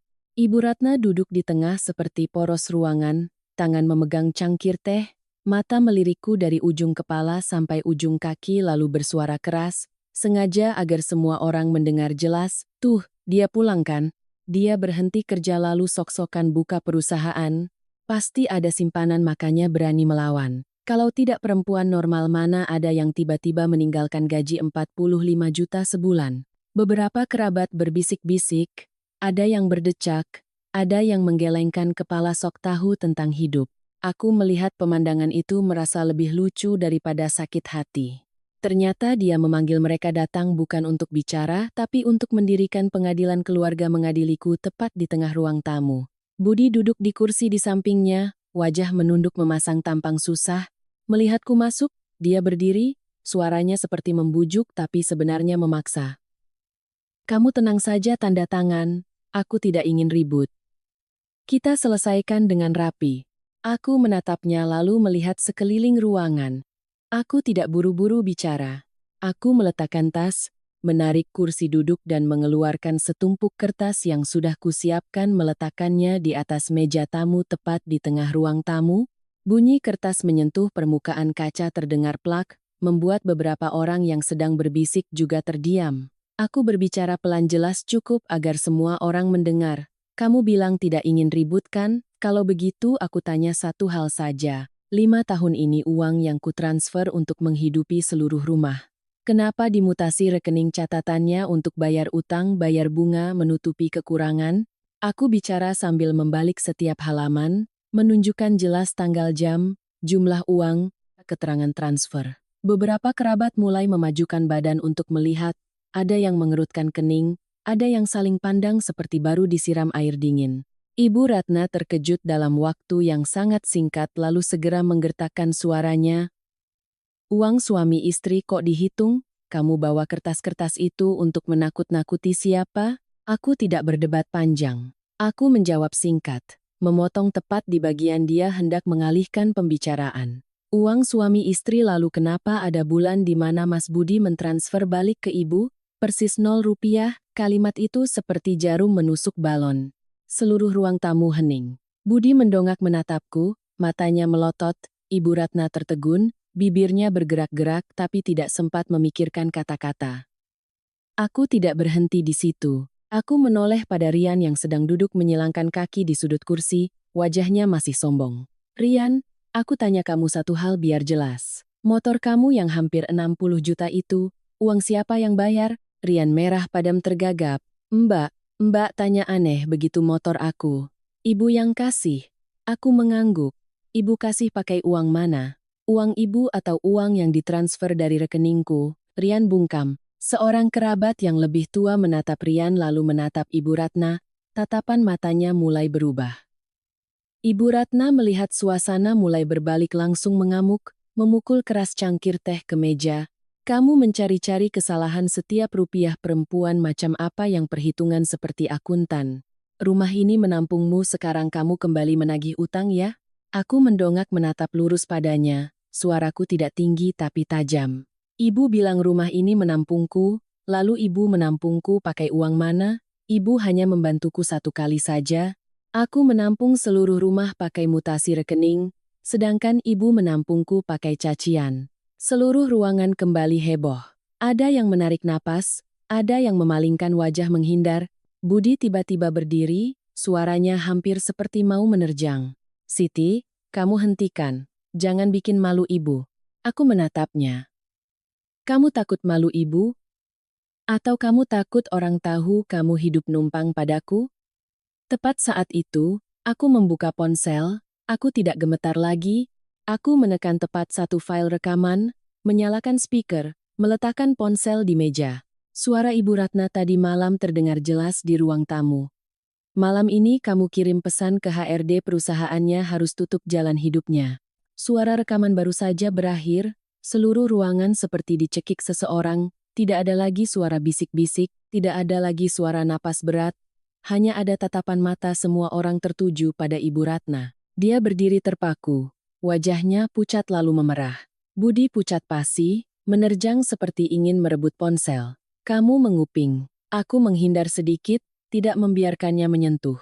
Aku menatap lurus matanya, berkata pelan, "Tidak, aku hanya tidak bodoh lagi." Seorang kerabat berseru, "Ya ampun, kok jahat sekali?" Yang lain menggelengkan kepala, suami istri ada apa-apa dibicarakan pelan-pelan kok main cara begitu. Ibu Ratna mulai berusaha memperbaiki keadaan, suaranya sumbang, saya bicara begitu saja. Siapa yang benar-benar melakukannya? Aku tidak membiarkan dia sempat berakting. Aku melihat ke seluruh ruangan berbicara jelas. Cerai bisa. Tapi mulai sekarang jangan ada yang menggunakan uangku untuk dijadikan senjata yang diarahkan balik padaku. Aku tidak merebut milik siapapun, aku hanya mengambil kembali hak hidup layakku. Budi berdiri di sana, bibir gemetar, mata bergerak terus-menerus seperti orang yang baru kehilangan seluruh kendali. Ibu Ratna membuka mulut tapi tidak keluar suara. Aku berdiri merapikan tumpukan kertas, memasukkannya ke dalam tas, menarik koper lurus ke pintu. Sebelum melangkah melewati ambang pintu, aku berbalik menatapnya sekali lagi, mengatakan tepat satu kalimat tidak menyindir, tidak kasar, tapi cukup untuk membuatnya tertegun karena mengerti maksudnya. Ibu bilang rumah ini mau makan pakai apa kan? Tenang saja. Besok ibu akan tahu rumah ini hidup numpang pada siapa. Aku meninggalkan rumah suami hari itu, melangkah keluar tapi telinga masih terngiang suara rekaman Ibu Ratna sendiri. Aku tidak puas, aku hanya merasa dingin. Dingin karena untuk pertama kalinya, aku melihat jelas rumah itu tidak menganggapku sebagai menantu tapi menganggapku sebagai sumber kehidupan. Dan ketika sumber kehidupan menunjukkan tanda-tanda pergi, mereka akan melakukan segala cara untuk mengikatnya kembali, termasuk mencemarkan kehormatanku. Setelah pertemuan kerabat yang menjadi saksi, aku mengira mereka akan mengurangi agresivitas, setidaknya menjaga muka lalu mundur. Tapi aku telah meremehkan kekeras-kepalaan orang yang terbiasa hidup menumpang. Yang aneh adalah sejak malam itu, Ibu Ratna tidak lagi berteriak. Dia diam dengan cara yang sangat mengkhawatirkan seperti permukaan air sebelum badai. Dan benar seperti dugaanku, hanya beberapa jam kemudian dia meneleponku, suaranya manis luar biasa. Manis sampai kalau aku yang dulu pasti sudah luluh. "Siti, pulanglah makan nak, masalah apapun pelan-pelan, kita kan keluarga." Aku mendengarnya hanya merasa lucu. Orang yang baru saja berteriak perempuan tanpa uang ya mati di jalanan sekarang memanggilku nak. Aku menjawab singkat, "Aku sibuk." Dia diam sejenak lalu berkata seperti membujuk. "Sibuk ya sibuk juga harus makan. Pulanglah ibu masakan makanan kesukaanmu." Aku menutup telepon, tidak bicara lagi. Aku mengerti makanan kesukaanmu di sini adalah makanan perangkap. Menarikku pulang, mengunciku membuatku lunak, lalu terus memegang kendali. Belum sempat bernapas lega, perusahaan mengirim email resmi, judulnya singkat tapi cukup membuat orang pusing. Pemberitahuan skorsing sementara untuk keperluan penyelidikan internal, aku membaca setiap baris dengan tangan mencengkeram erat sampai memutih. Mereka menskorsku sementara karena dugaan membawa data pelanggan keluar. Tepat seperti yang diinginkan Ibu Ratna. Pukulan pada kehormatan, pukulan yang membuat orang panik, meragukan diri sendiri, lalu kembali bergantung pada tempat yang dikira keluarga. Aku duduk diam. Rasanya seperti ada yang menonjok lurus ke dada, tapi aku tidak mengizinkan diriku ambruk. Aku mengingatkan diri sendiri ini adalah trik untuk menarikku jatuh bersama. Tepat setelah itu, Budi mengirim pesan, tidak bertanya aku baik-baik saja tidak, Tidak bertanya aku butuh apa tapi mengirim pesan tepat dengan gaya orang yang menang. Lihat kan, berhenti kerja itu kualat, pulang minta maaf sama ibu. Kamu masih bisa dipikirkan kembali.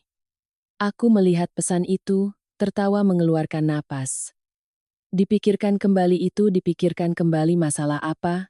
Dipikirkan kembali masalah terus hidup numpang padaku ya?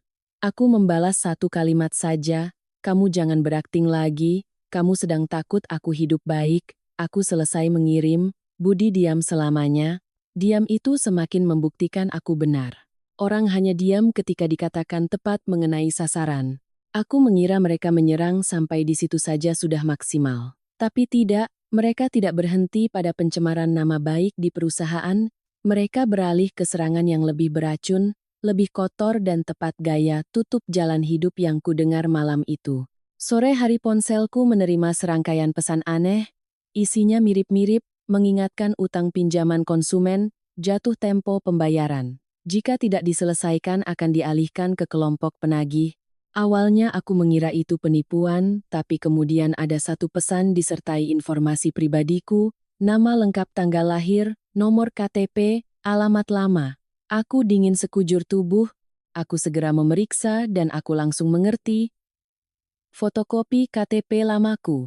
Dulu Ibu Ratna pernah menyimpannya dengan alasan untuk mengurus surat-surat di rumah agar praktis. Sekarang digunakan untuk membuka profil pinjaman online. Jumlah uangnya tidak terlalu besar tapi cukup untuk membuat noda. Noda seperti apa? Tipe aku sedang diskors karena diduga mengambil data, lalu terkena lagi pesan penagihan utang. Jika aku panik, aku akan menelepon meminta mereka membantu. Jika aku takut dipermalukan, aku akan kembali berkompromi. Mereka ingin aku kembali dengan rasa malu. Aku menelepon langsung Ibu Ratna. Aku tidak memaki. Aku bertanya satu kalimat, perlahan tapi tajam. Ibu yang melakukannya kan? Di seberang sana, dia tertawa hambar. Suaranya seperti orang yang sedang memegang kartu, berkata, ada buktinya tidak? Jangan menuduh sembarangan. Anak perempuan berpendidikan kok bicaranya aneh begitu. Aku mencengkeram ponsel erat-erat, merasakan darah panas naik ke pelipis. Aku bertanya lagi, ibu mengambil KTP-ku di mana? Dia menjawab santai, surat-suratmu ya kamu simpan sendiri. Siapa yang menyimpan punyamu? Kalimat itu baru saja diucapkan. Aku mengerti ini bukan lagi masalah ibu mertua dan menantu, ini adalah perburuan yang memiliki skenario, mencemarkan nama baik, menciptakan utang buruk, mengisolasi aku, memaksaku harus kembali dalam posisi lemah agar mereka bisa terus memegang kendali. Aku duduk lama sekali lalu memaksa diriku berdiri. Aku tidak boleh lemah. Kalau lemah mereka menang, aku menelepon balik Pak Hendra bicara langsung. Tidak berbelit-belit Bapak beri aku 72 jam. Aku akan bersihkan semuanya. Aku akan buktikan aku dijebak. Pak Hendra diam sejenak lalu berkata kalimat yang membuatku sadar sepenuhnya. Saya tidak takut kamu miskin, saya takut kamu lemah. Aku mendengarnya, tenggorokan tercekat. Tapi kali ini bukan tercekat karena sedih.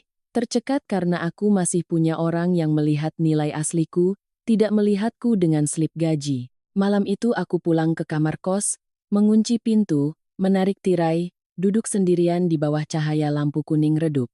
Aku membuka laptop, membuat daftar hal yang harus dilakukan, berurusan dengan HRD dan IT, mencocokkan log, memblokir kartu tambahan, memeriksa riwayat kredit, melacak sumber profil pinjaman, menyimpan semua pesan penagihan utang, tangkapan layar, mencatat waktu. Aku melakukannya seperti orang yang sedang menyelamatkan dirinya sendiri dari kubangan lumpur yang dilemparkan orang lain.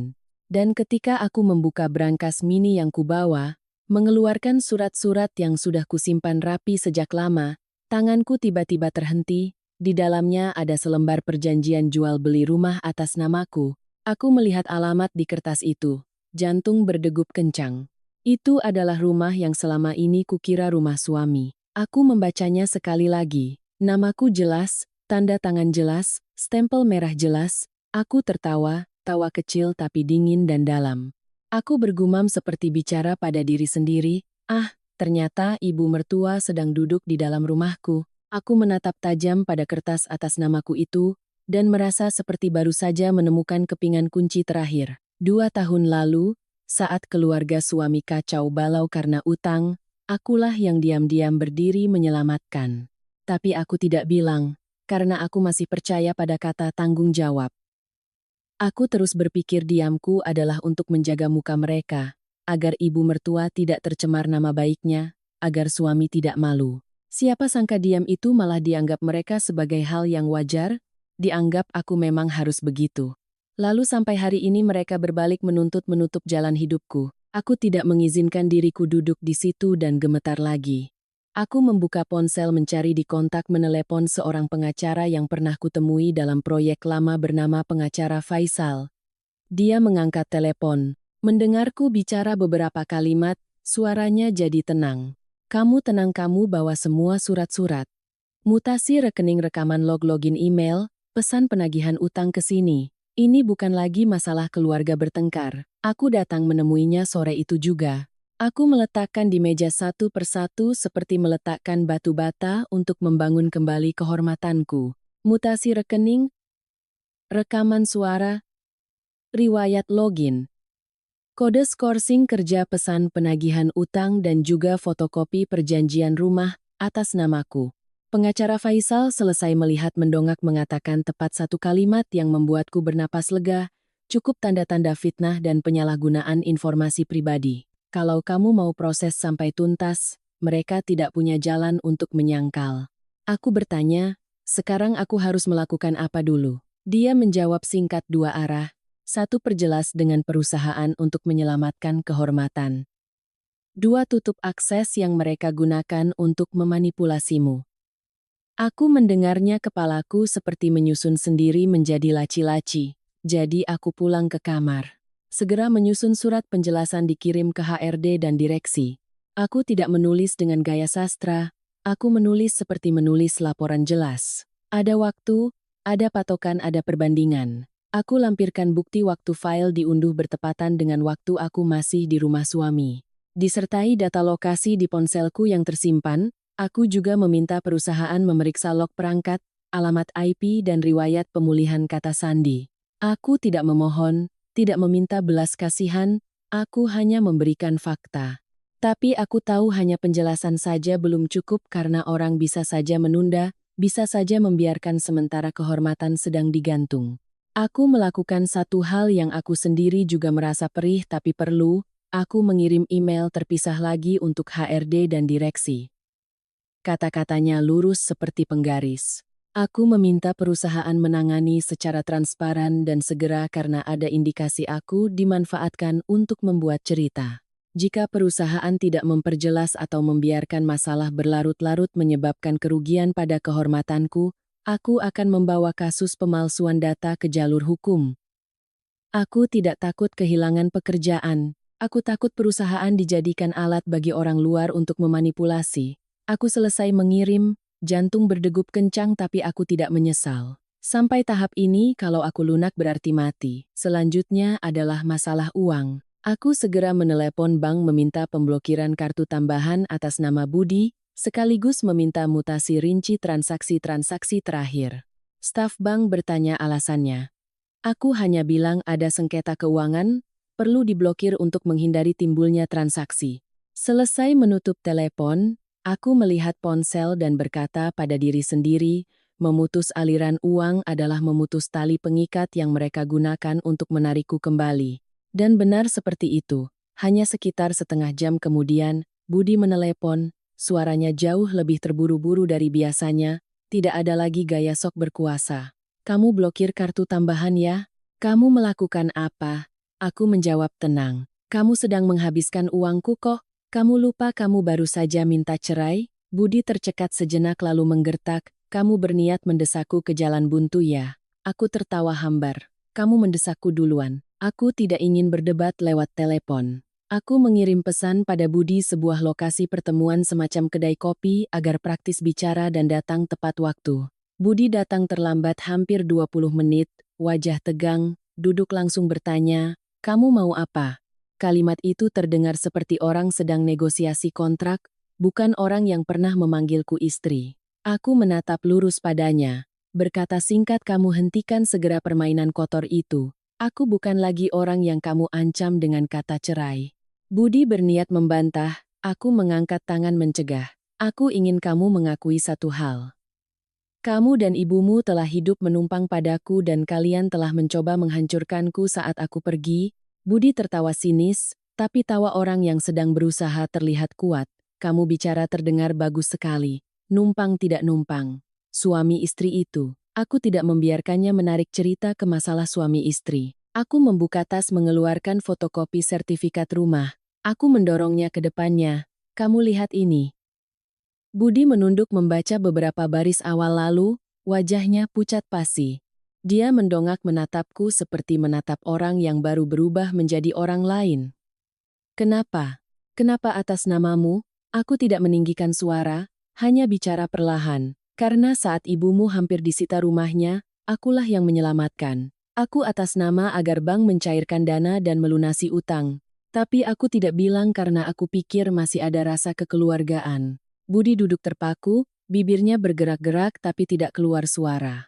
Aku melihatnya begitu mengerti. Di kepalaku sedang berjalan perhitungan baru, jika rumah atas namaku, berarti segala sesuatu yang mereka pegang bisa lepas dari tangan kapan saja. Budi panik menelepon ibunya. Ibu Ratna selesai mendengar telepon pasti juga syok karena hanya beberapa menit kemudian dia sudah menerjang ke kedai kopi tidak berteriak seperti biasanya tapi gemetar terlihat jelas. Dia baru duduk sudah memegang tangan Budi, matanya menatapku, suaranya sumbang tapi masih berusaha menjaga wibawa ibu mertua. Nak jangan berbuat nekat, rumah ini adalah milik leluhur. Aku menatapnya, hati tenang sampai dingin. Aku bertanya tepat satu kalimat, ringan tapi seperti memaku.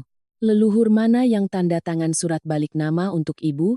Atau hanya bank yang tanda tangan dan aku yang tanda tangan mewakili seluruh keluarga? Ibu Ratna membuka mulut lalu bungkam. Budi menunduk, kedua tangannya terkepal erat, keringat dingin keluar di pelipis. Aku tahu mereka sedang takut, tapi aku belum buru-buru mengakhiri. Aku butuh satu hal lagi untuk mengunci rapat jalan menyangkal.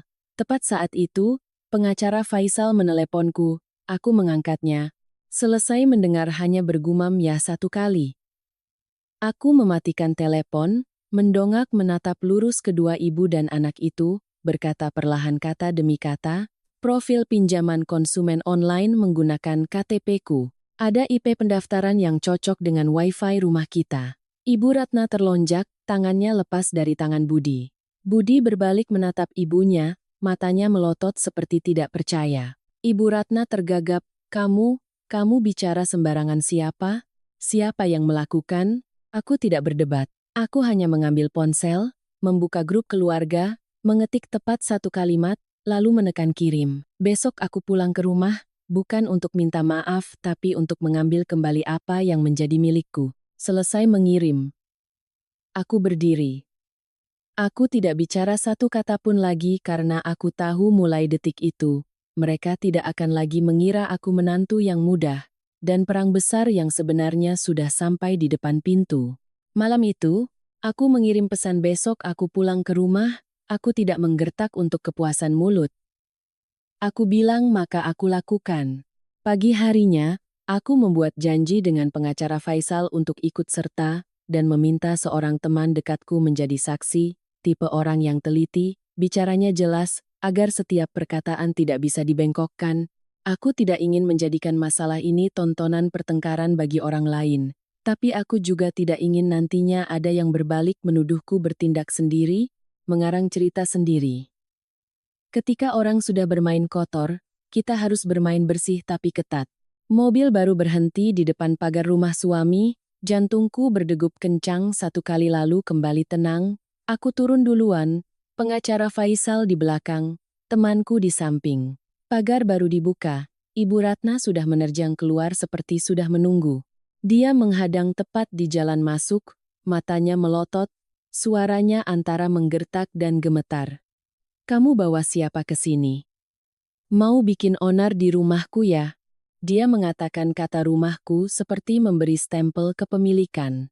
Aku menatapnya tidak berdebat, hanya menjawab tenang, aku tidak bikin onar, aku datang untuk bicara jelas, ada saksi agar tidak ada yang bilang aku bicara tanpa dasar. Dia menoleh menatap pengacara, wajahnya berubah. Pengacara, kamu menuntut ibu mertuamu ya? Ya ampun, dasar tidak tahu diuntung. Aku tidak membiarkannya menarik cerita ke masalah moral. Aku melangkah lurus masuk ke ruang tamu, meletakkan tas dokumen di meja tamu, menarik kursi duduk, lalu membuka surat-surat.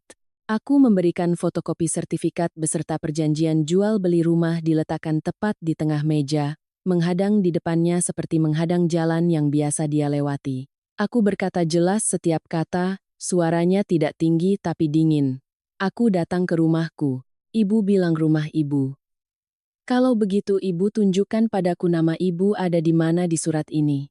Ibu Ratna kaku, dia menatap tajam pada kertas itu seperti menatap sesuatu yang tidak termasuk dalam hidupnya. Budi keluar dari kamar dalam, pasti sudah mendengar keributan dari tadi. Dia berdiri tertegun lalu berusaha memaksakan tampang suami yang familiar, suaranya melembut dengan cara yang palsu. Siti, kamu sudah keterlaluan. Suami istri itu masalah diselesaikan berdua. Menarik orang luar buat apa? Aku mendongak menatapnya. Aku tidak marah lagi. Aku hanya bosan. Aku memotong singkat dan tajam. Kamu jangan berakting. Malam kemarin kamu minta cerai seperti mencabut pisau. Sekarang bilang suami istri. Suami istri mana yang pakai KTP pasangannya untuk pinjam uang lalu masih mengarang cerita mencemarkan nama baik. Budi merah padam bibirnya terkatup. Dia berniat mengatakan sesuatu tapi Rian dari lantai atas turun. Wajahnya masam. Gaya agresif orang yang mengira dirinya punya dukungan. Rian menunjuk lurus ke arahku, membentak, Mbak hebat ya kalau begitu usir semua. Lihat Mbak hidup bagaimana dengan cap menantu mengusir ibu mertua? Biar dilihat orang-orang bagaimana mereka mencaci Mbak. Aku melihat Rian tidak berdebat panjang, aku menjawab satu kalimat saja tapi cukup membuat Rian tercekat. Aku hidup berdasarkan hukum, tidak hidup berdasarkan mulut orang. Pengacara Faisal saat itu baru bersuara, suaranya tenang tapi jelas, jenis suara yang membuat orang harus mendengarkan. Saya izin bicara lurus sesuai dokumen. Rumah ini atas nama Ibu Siti. Secara hukum, beliau berhak menentukan penghuni dan penyerahan. Ibu Ratna melonjak seperti disiram minyak ke api. Hak apa? Dia itu menantu. Dia menginjakkan kaki di rumah ini berkat menikah dengan anak laki-lakiku. Pengacara tidak berdebat dengan emosi, dia hanya menatapnya, mengingatkan satu kalimat yang sangat kering tapi sangat berat. Maaf Bu. Hukum tidak berdasarkan berkat menikah, atau budi baik. Hukum berdasarkan dokumen dan hak kepemilikan. Aku menatap lurus Ibu Ratna, saat ini baru mengatakan hal yang kudatangi untuk kukatakan. Tidak berbelit-belit, aku ajukan 3 hal. 1. Kembalikan seluruh dokumen pribadiku termasuk fotokopi KTP, kartu keluarga lama, polis asuransi yang Ibu simpan. 2. Hentikan segera pencemaran CVK. Hentikan permainan pinjaman online dan akhiri semua kontak yang mempengaruhi pekerjaanku. 3. Tanda tangani berita acara penyerahan rumah dalam 24 jam. Aku tidak ingin memperbesar masalah tapi aku juga tidak akan lunak lagi. Ibu Ratna melotot menatapku seperti menatap pemberontak. Lalu dia mengubah taktik bermain tepat gaya yang sudah biasa, taktik emosi. Dia berteriak, tangannya memukul dada, kamu jahat sekali. Aku membesarkanmu 5 tahun, kamu sekarang mengusirku ke jalanan. Seluruh ruang tamu seperti bergetar karena teriakan itu. Budi berdiri di samping, wajah tegang tapi tetap tidak berkata apa-apa. Rian tersenyum sinis seperti mendapat kesempatan. Aku mendengar kata, membesarkan sekali lagi dan kali ini aku tidak menahan diri. Aku menjawab tepat satu kalimat tidak lebih. Ibu membesarkanku pakai uangku, udara menjadi padat, temanku di samping perlahan menarik napas seperti juga merasa ngeri karena kalimat itu. Ibu Ratna tercekat lalu menoleh pada Budi berteriak, kamu lihat kan, dia kurang ajar, dia menganggap ibu apa. Budi saat itu baru meledak, memukul meja. Baik, kamu mau begitu maka kamu anggap saja tidak punya suami lagi. Dia membentak seperti ingin menakut-nakutiku, seperti berkali-kali dia masih menggunakan status suami untuk memaksaku diam. Tapi kali ini aku hanya menatapnya tenang sampai dingin.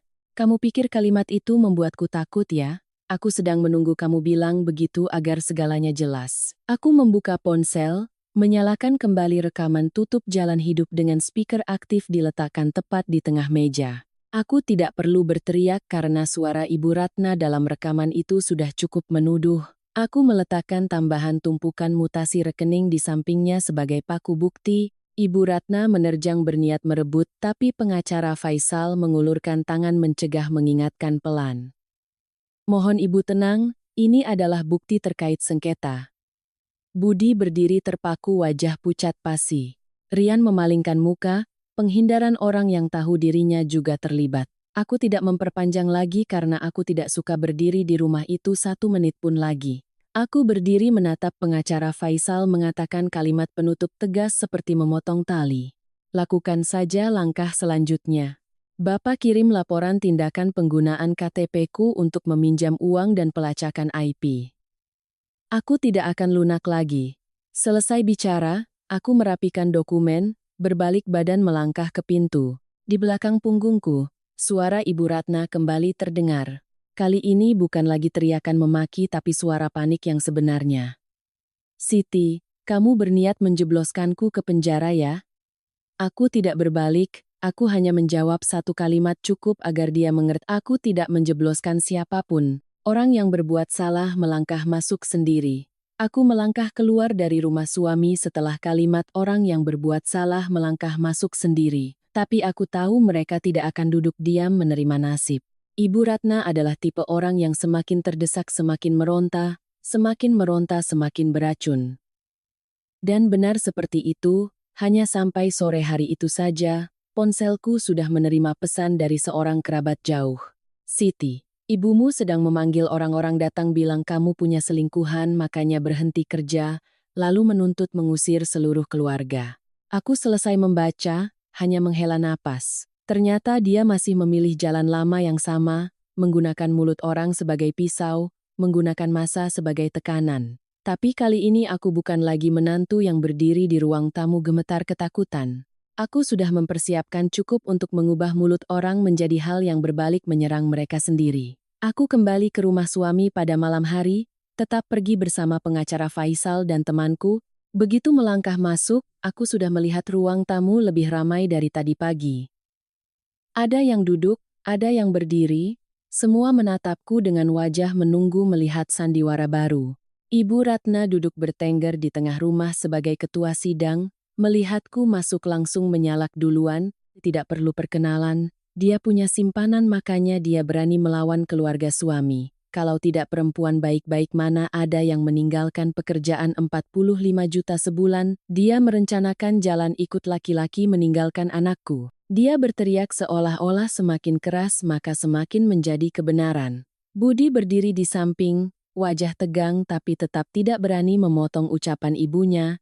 Rian bersedekap melirikku dengan tatapan menantang ala orang yang mengira dirinya dilindungi. Aku tidak berdebat. Aku semakin tidak melakukan klarifikasi gaya aku tidak punya selingkuhan karena klarifikasi di depan massa seperti itu hanya membuatku menjadi orang yang diadili. Aku hanya meletakkan sebuah amplop di atas meja perlahan. Ibu mau menjelek-jelekanku kan? Aku tidak perlu banyak bicara, aku hanya perlu menunjukkan pada semua orang siapa yang sebenarnya bermain kotor.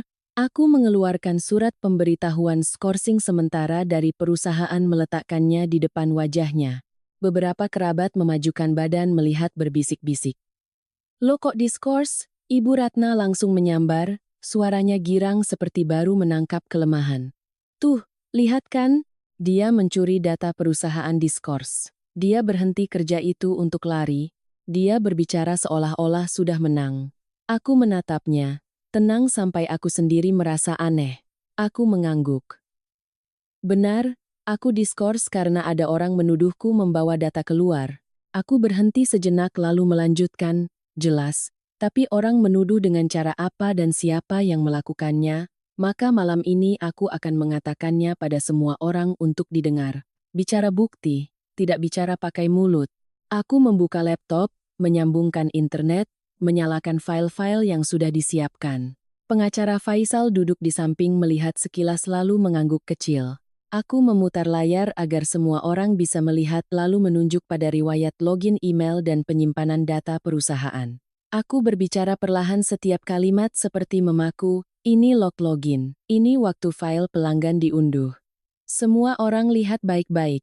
Hampir jam 2 pagi, aku menunjuk dengan jari pada baris waktu itu lalu mendongak menatap ke seluruh ruang tamu. Jam segini aku masih di sini makan. Siapa yang duduk di rumah ini menggunakan laptop login ke akunku? Udara seperti disedot habis suaranya.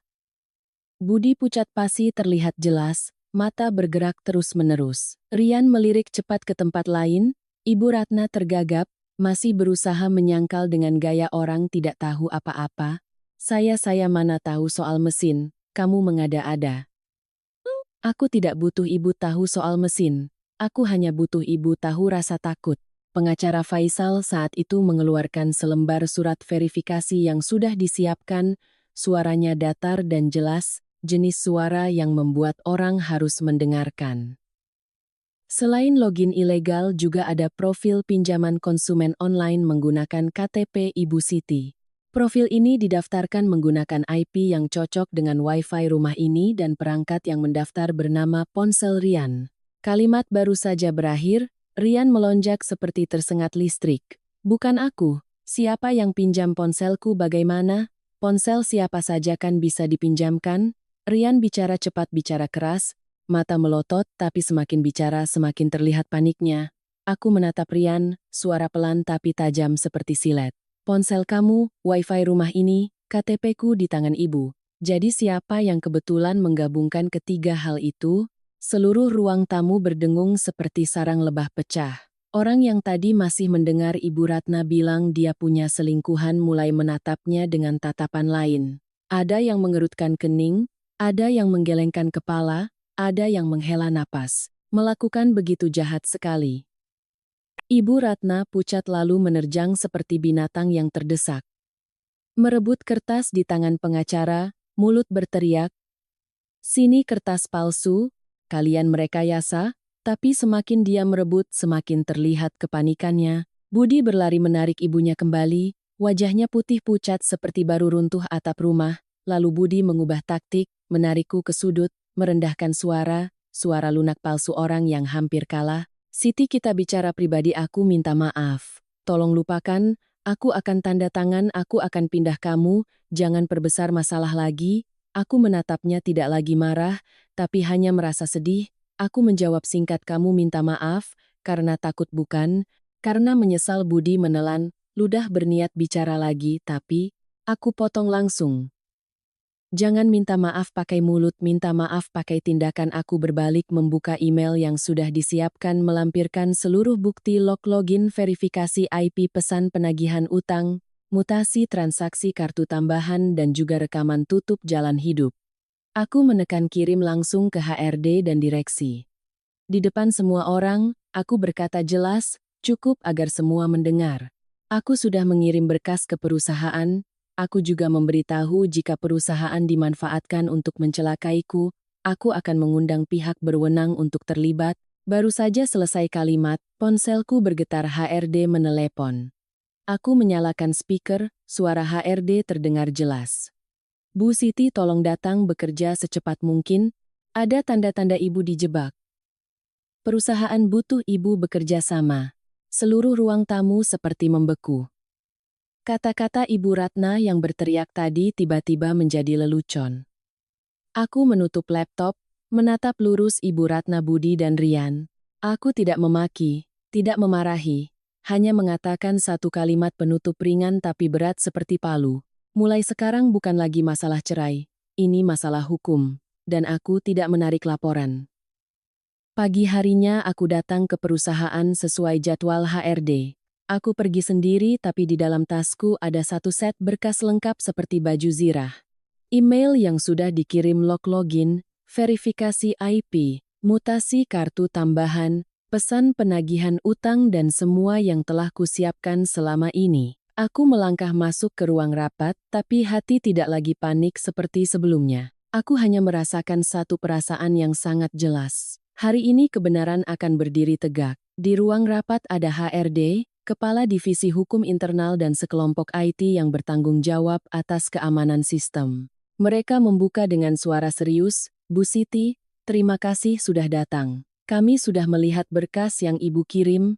Saat ini ada tanda-tanda Ibu diakses secara ilegal." Aku mengangguk, tidak buru-buru bicara. Aku membiarkan mereka bekerja sesuai prosedur. IT menayangkan di layar setiap titik waktu login, setiap alamat IP, setiap perangkat, setiap kali pemulihan kata sandi. Segalanya dingin, tepat, tidak ada emosi tapi merupakan hal yang paling bisa dipercaya.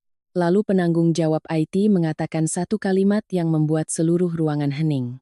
Ada satu poin kunci. Akun Ibu telah dipulihkan, kata sandinya melalui nomor telepon tambahan di bagian kontak darurat sebelumnya. Aku mengerutkan kening. HRD menoleh bertanya, nomor telepon itu sekarang atas nama siapa? IT menjawab segera. Rinci sebelumnya.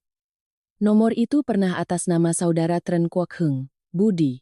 Suami Ibu dalam data kontak darurat sistem menyimpan riwayat verifikasi, jadi kami bisa mencocokkan. Aku mendengarnya dan jantung masih tercekat, tapi hanya tercekat satu ketukan saja. Karena aku sudah mempersiapkan mental, aku hanya sedih karena kepercayaan terakhir pun dipaku ke dalam peti mati. HRD menatapku, apakah Ibu tahu hal ini? Aku menggelengkan kepala. Aku tidak tahu, dan aku menambahkan satu kalimat jelas seperti memberi stempel. Dia meminta cerai sebelum semua ini terjadi, artinya dia sudah mempersiapkan jalan mundur. Kalimat itu membuat kepala hukum internal mengangguk kecil. Seperti orang yang baru saja menambahkan satu kepingan penting ke dalam gambar. Suasana di ruang rapat menjadi berat. IT terus melacak sumber laporan anonim. Mereka bilang email laporan tidak dikirim langsung dari perangkat rumah Ibu. Itu melalui akun perantara untuk menyembunyikan. Aku mengerti mereka tidak bodoh, mereka tahu harus menyembunyikan. Tapi hal yang mereka lupa adalah jejak elektronik tidak hilang, hanya diperpanjang jalannya. Lalu IT menekan beberapa operasi memperbesar satu bagian informasi verifikasi. Penanggung jawab berhenti tepat di satu baris dan mengatakan kalimat yang membuatku merinding. Akun perantara ini menggunakan nomor telepon untuk verifikasi. Nomor itu cocok dengan nomor milik Tren Bao Hang, Rian. Seluruh ruang rapat hening total. HRD mendongak, mata membulat, kepala hukum bersandar ke belakang kursi, menghela napas panjang seperti baru mendengar hal yang tidak ingin didengar. Sedangkan aku hanya memejamkan mata tepat 1 detik, lalu membukanya, jadi sudah jelas.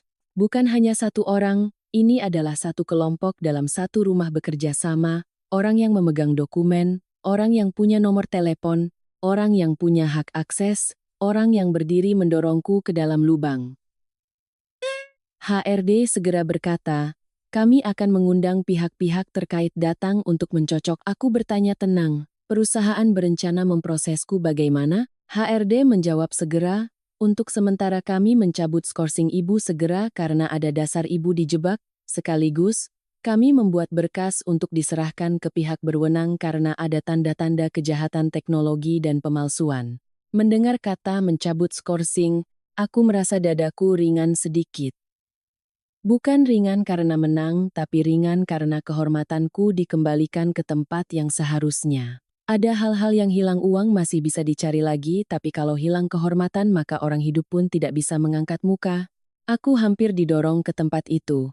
Sore hari itu, HRD memanggil Budi ke perusahaan untuk bekerja sama karena dia adalah orang yang terkait dengan nomor telepon pemulihan. Aku tidak berharap melihat pemandangan itu, tapi aku juga tidak menghindar. Aku berdiri di luar koridor melihat melalui ruang rapat kaca. Budi melangkah masuk, wajah pucat pasi, gaya berjalannya tidak lagi gaya suami berwibawa seperti di rumah. Dia membuka mulut sudah gagap, saya suami dia, mantan suami, saya tidak tahu apa-apa. Kata mantan suami itu dia ucapkan cepat seperti terburu-buru membersihkan tanggung jawab.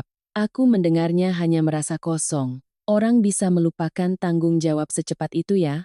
Setelah sesi kerja, kabar menyebar sangat cepat karena perusahaan mitra tempat Budi bekerja memiliki proyek terkait.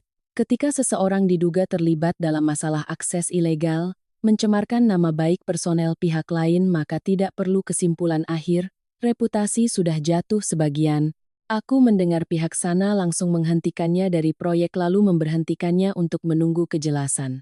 Budi keluar dari ruang rapat, menerjang lurus ke tempatku di koridor, mata memerah seperti ingin memakan hidup-hidup. Kamu melakukan ini biar aku mati ya? Dia menggertakkan setiap kata. Aku menatapnya, tidak menghindar, tidak gemetar, hanya menjawab satu kalimat cukup jelas. Kamu sendiri yang melakukannya biar kamu mati.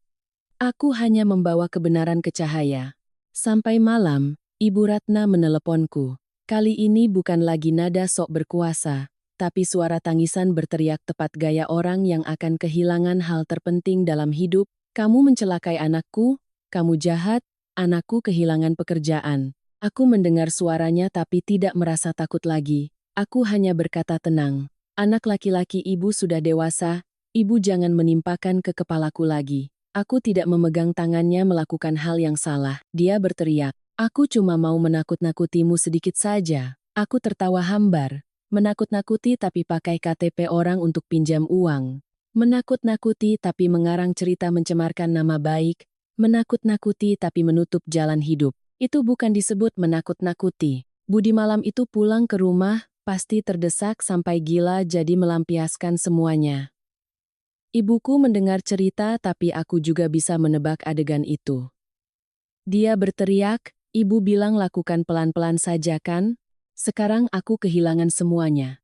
Dan untuk pertama kalinya Ibu Ratna tidak berpura-pura lagi. Dia menampar Budi di tengah ruangan, tamparan yang keras seperti palu menghantam. Lalu dia berteriak membuka topengnya sendiri. Aku melakukannya karena aku takut kehilangan rumah, kehilangan uang, kehilangan muka. Kalimat itu seperti pengakuan dosa, tidak perlu rekaman juga sudah cukup jelas. Aku pulang ke rumah tepat saat itu, aku melangkah masuk melihat kedua ibu dan anak itu, melihat ruang tamu yang pernah kududuki diam menahan selama bertahun-tahun. Aku tidak bicara banyak, aku hanya menatap Ibu Ratna dan memastikan satu kalimat yang membuat seluruh rumah bungkam. Ibu baru saja bicara benar. Ibu takut kehilangan rumah karena ibu sedang tinggal di rumahku. Pengacara Faisal memberitahuku segera setelah itu. Jika mereka tidak sukarela pergi sesuai kesepakatan, aku bisa meminta eksekusi paksa sesuai prosedur. Aku berdiri di tengah ruang tamu menatap Budi, menatap Ibu Ratna, menatap Rian yang sedang meringkuk di sudut seperti kelinci bertemu api lalu berkata perlahan tegas, 24 jam habis jangan salahkan. Setelah kalimat 24 jam habis jangan salahkan. Rumah itu hening seperti kuburan.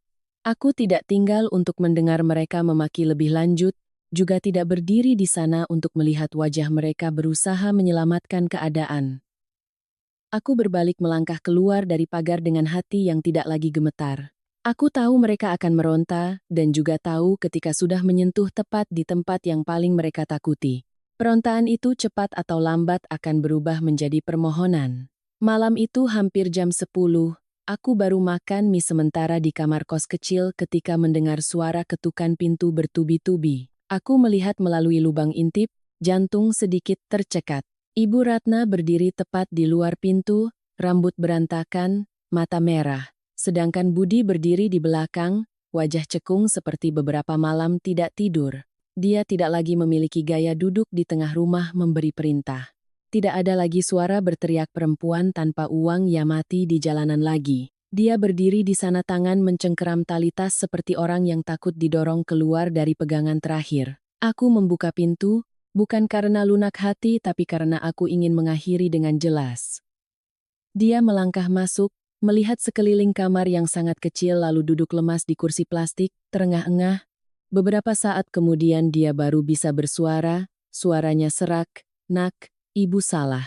Hanya 3 kata, tapi diucapkan seperti menarik seluruh harga dirinya jatuh ke tanah. Aku menatapnya, tidak tersenyum, tidak getir. Aku hanya merasa kosong. Karena jika dia salah dengan tulus, dia tidak akan bermain sampai tingkat menggunakan KTP-ku untuk pinjam uang, mengarang cerita di perusahaan, lalu memanggil kerabat mempermalukanku seperti mempermalukan anjing di tengah halaman. Budi berdiri mengintip lalu juga menarik kursi duduk berhadapan. Dia berusaha memasang tampang lunak. Suaranya bergetar seperti orang mau menangis. "Siti beri aku kesempatan, aku kehilangan pekerjaan. Aku panik sekali, aku tidak menyangka semuanya akan pergi sejauh ini.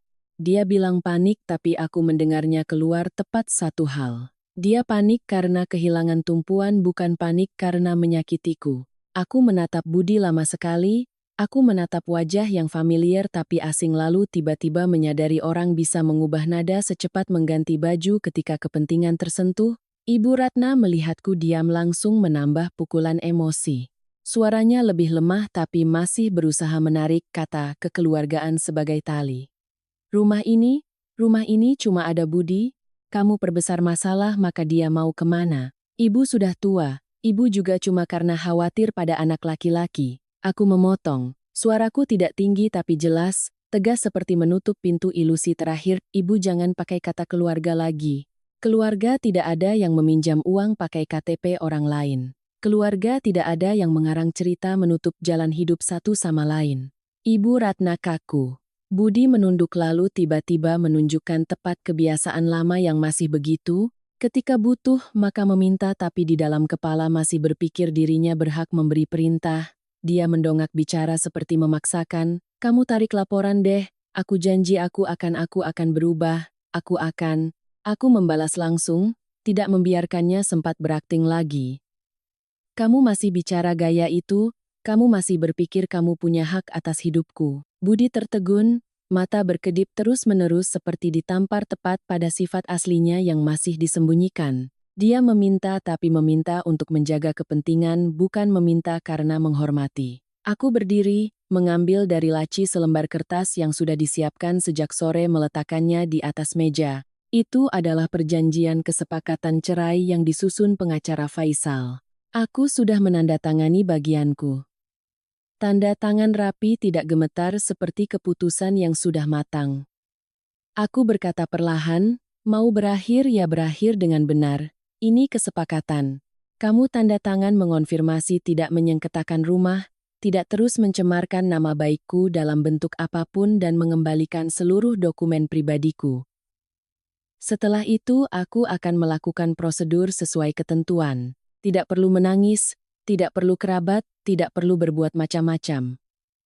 Ibu Ratna begitu melihat kertas, naluri lama bangkit, dia menerjang seperti ingin merebut, mulut tergagap. Tidak boleh.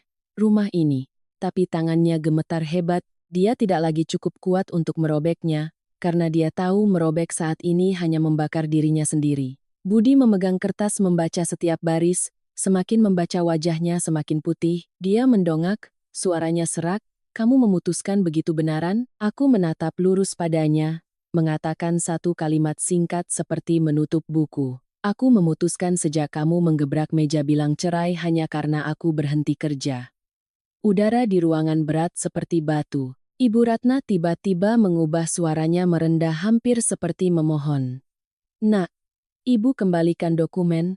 Ibu minta maaf tapi kamu jangan terlalu keras. Ibu sudah tua. Aku tidak memarahinya, aku tidak mengatakan kalimat-kalimat berat untuk puas, aku hanya mengatakan kebenaran, ringan tapi sakit. Ibu meminta karena ibu habis jalan bukan karena ibu sayang padaku. Dia menunduk tidak bisa membantah. Budi masih berusaha berpegangan bicara seperti menakut-nakuti ringan. Kamu berbuat begitu lalu kamu hidup bagaimana? Perusahaanmu masih belum pasti. Aku menatapnya, sudut bibir terangkat tipis sekali. Dan tepat saat itu aku melepaskan pukulan terakhir yang tidak pernah mereka duga, suaranya tenang seperti sedang membicarakan cuaca. Kontrak perusahaan baruku, besok tanda tangan. Aku tidak menganggur, aku cuma mengubah hidup. Kedua ibu dan anak itu mati rasa.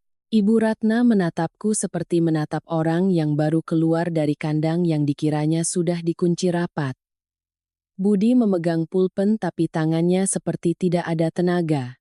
Dia menandatangani tanda tangan miring seperti menandatangani ketergantungannya sendiri selama ini. Selesai tanda tangan dia melepaskan pulpen, mata memerah tapi tidak ada lagi kalimat untuk diucapkan. Ibu Ratna duduk merosot, bahunya turun sepenuhnya seperti orang yang baru jatuh dari tahta. Aku tidak berdiri di sana untuk menekan, aku hanya mengatakan satu kalimat terakhir, cukup untuk menjaga batas, dan juga cukup untuk mengakhiri tanpa menjadi orang jahat.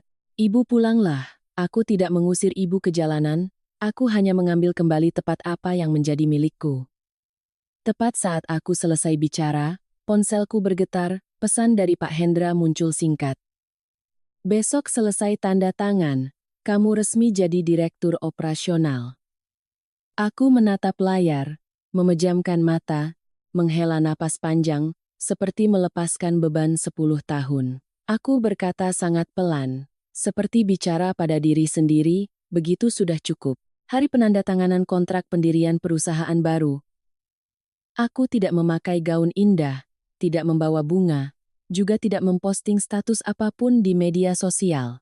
Aku hanya duduk di depan meja kerja, memegang pulpen menandatangani setiap halaman kertas seperti orang yang menyelesaikan janji pada dirinya sendiri. Bukan janji tentang uang tapi janji tentang kemandirian.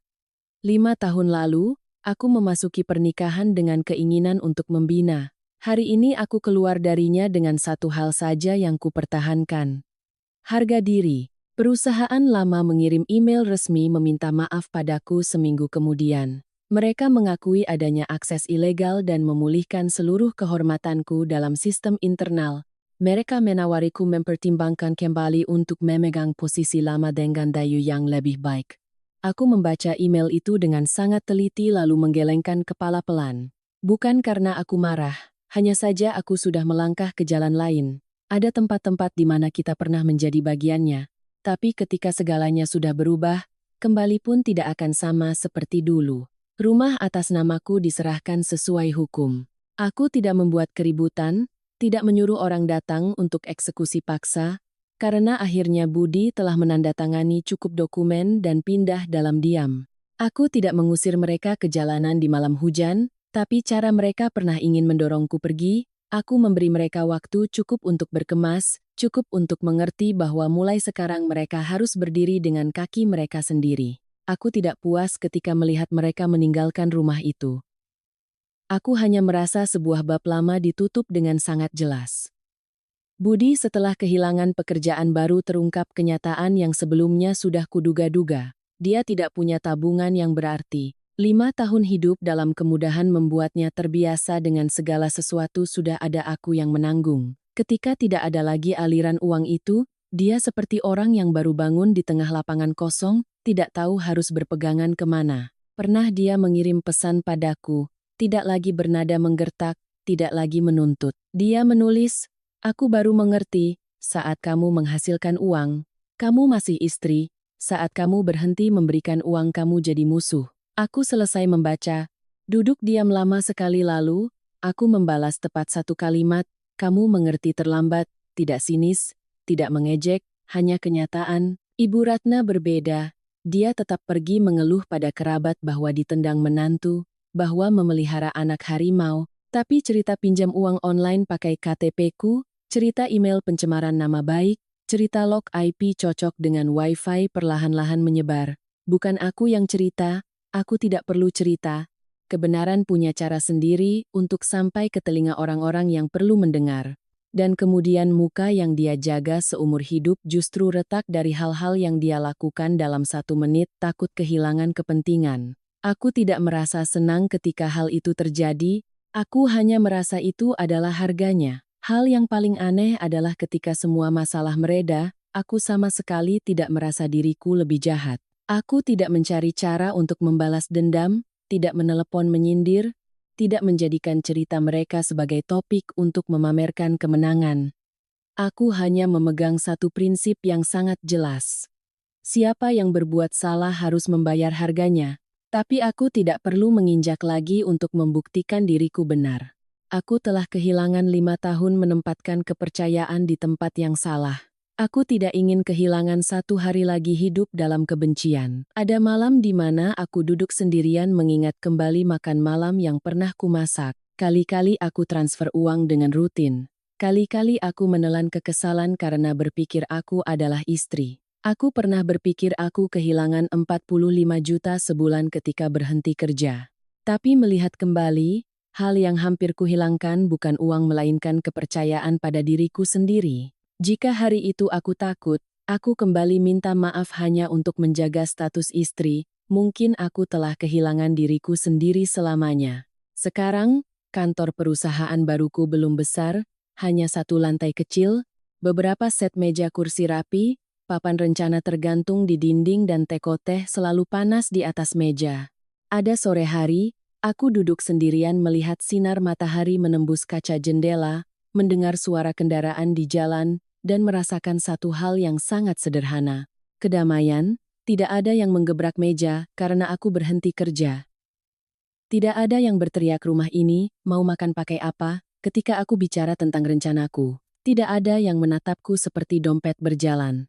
Aku tidak menceritakan kisah ini untuk mengajari siapapun harus hidup bagaimana.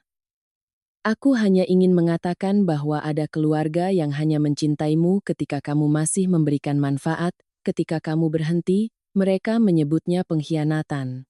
Tapi sampai suatu saat, jika kamu cukup sadar untuk menatap lurus pada kenyataan, kamu akan mengerti, kedamaian bukan hal yang diberikan orang padamu. Itu adalah hal yang harus kamu rebut sendiri dengan keberanian dan harga diri sendiri. Aku menuangkan secangkir teh, mendekatkannya ke bibir, tersenyum kecil. Bukan senyum orang yang menang atas seseorang, hanya senyum orang yang akhirnya hidup untuk dirinya sendiri.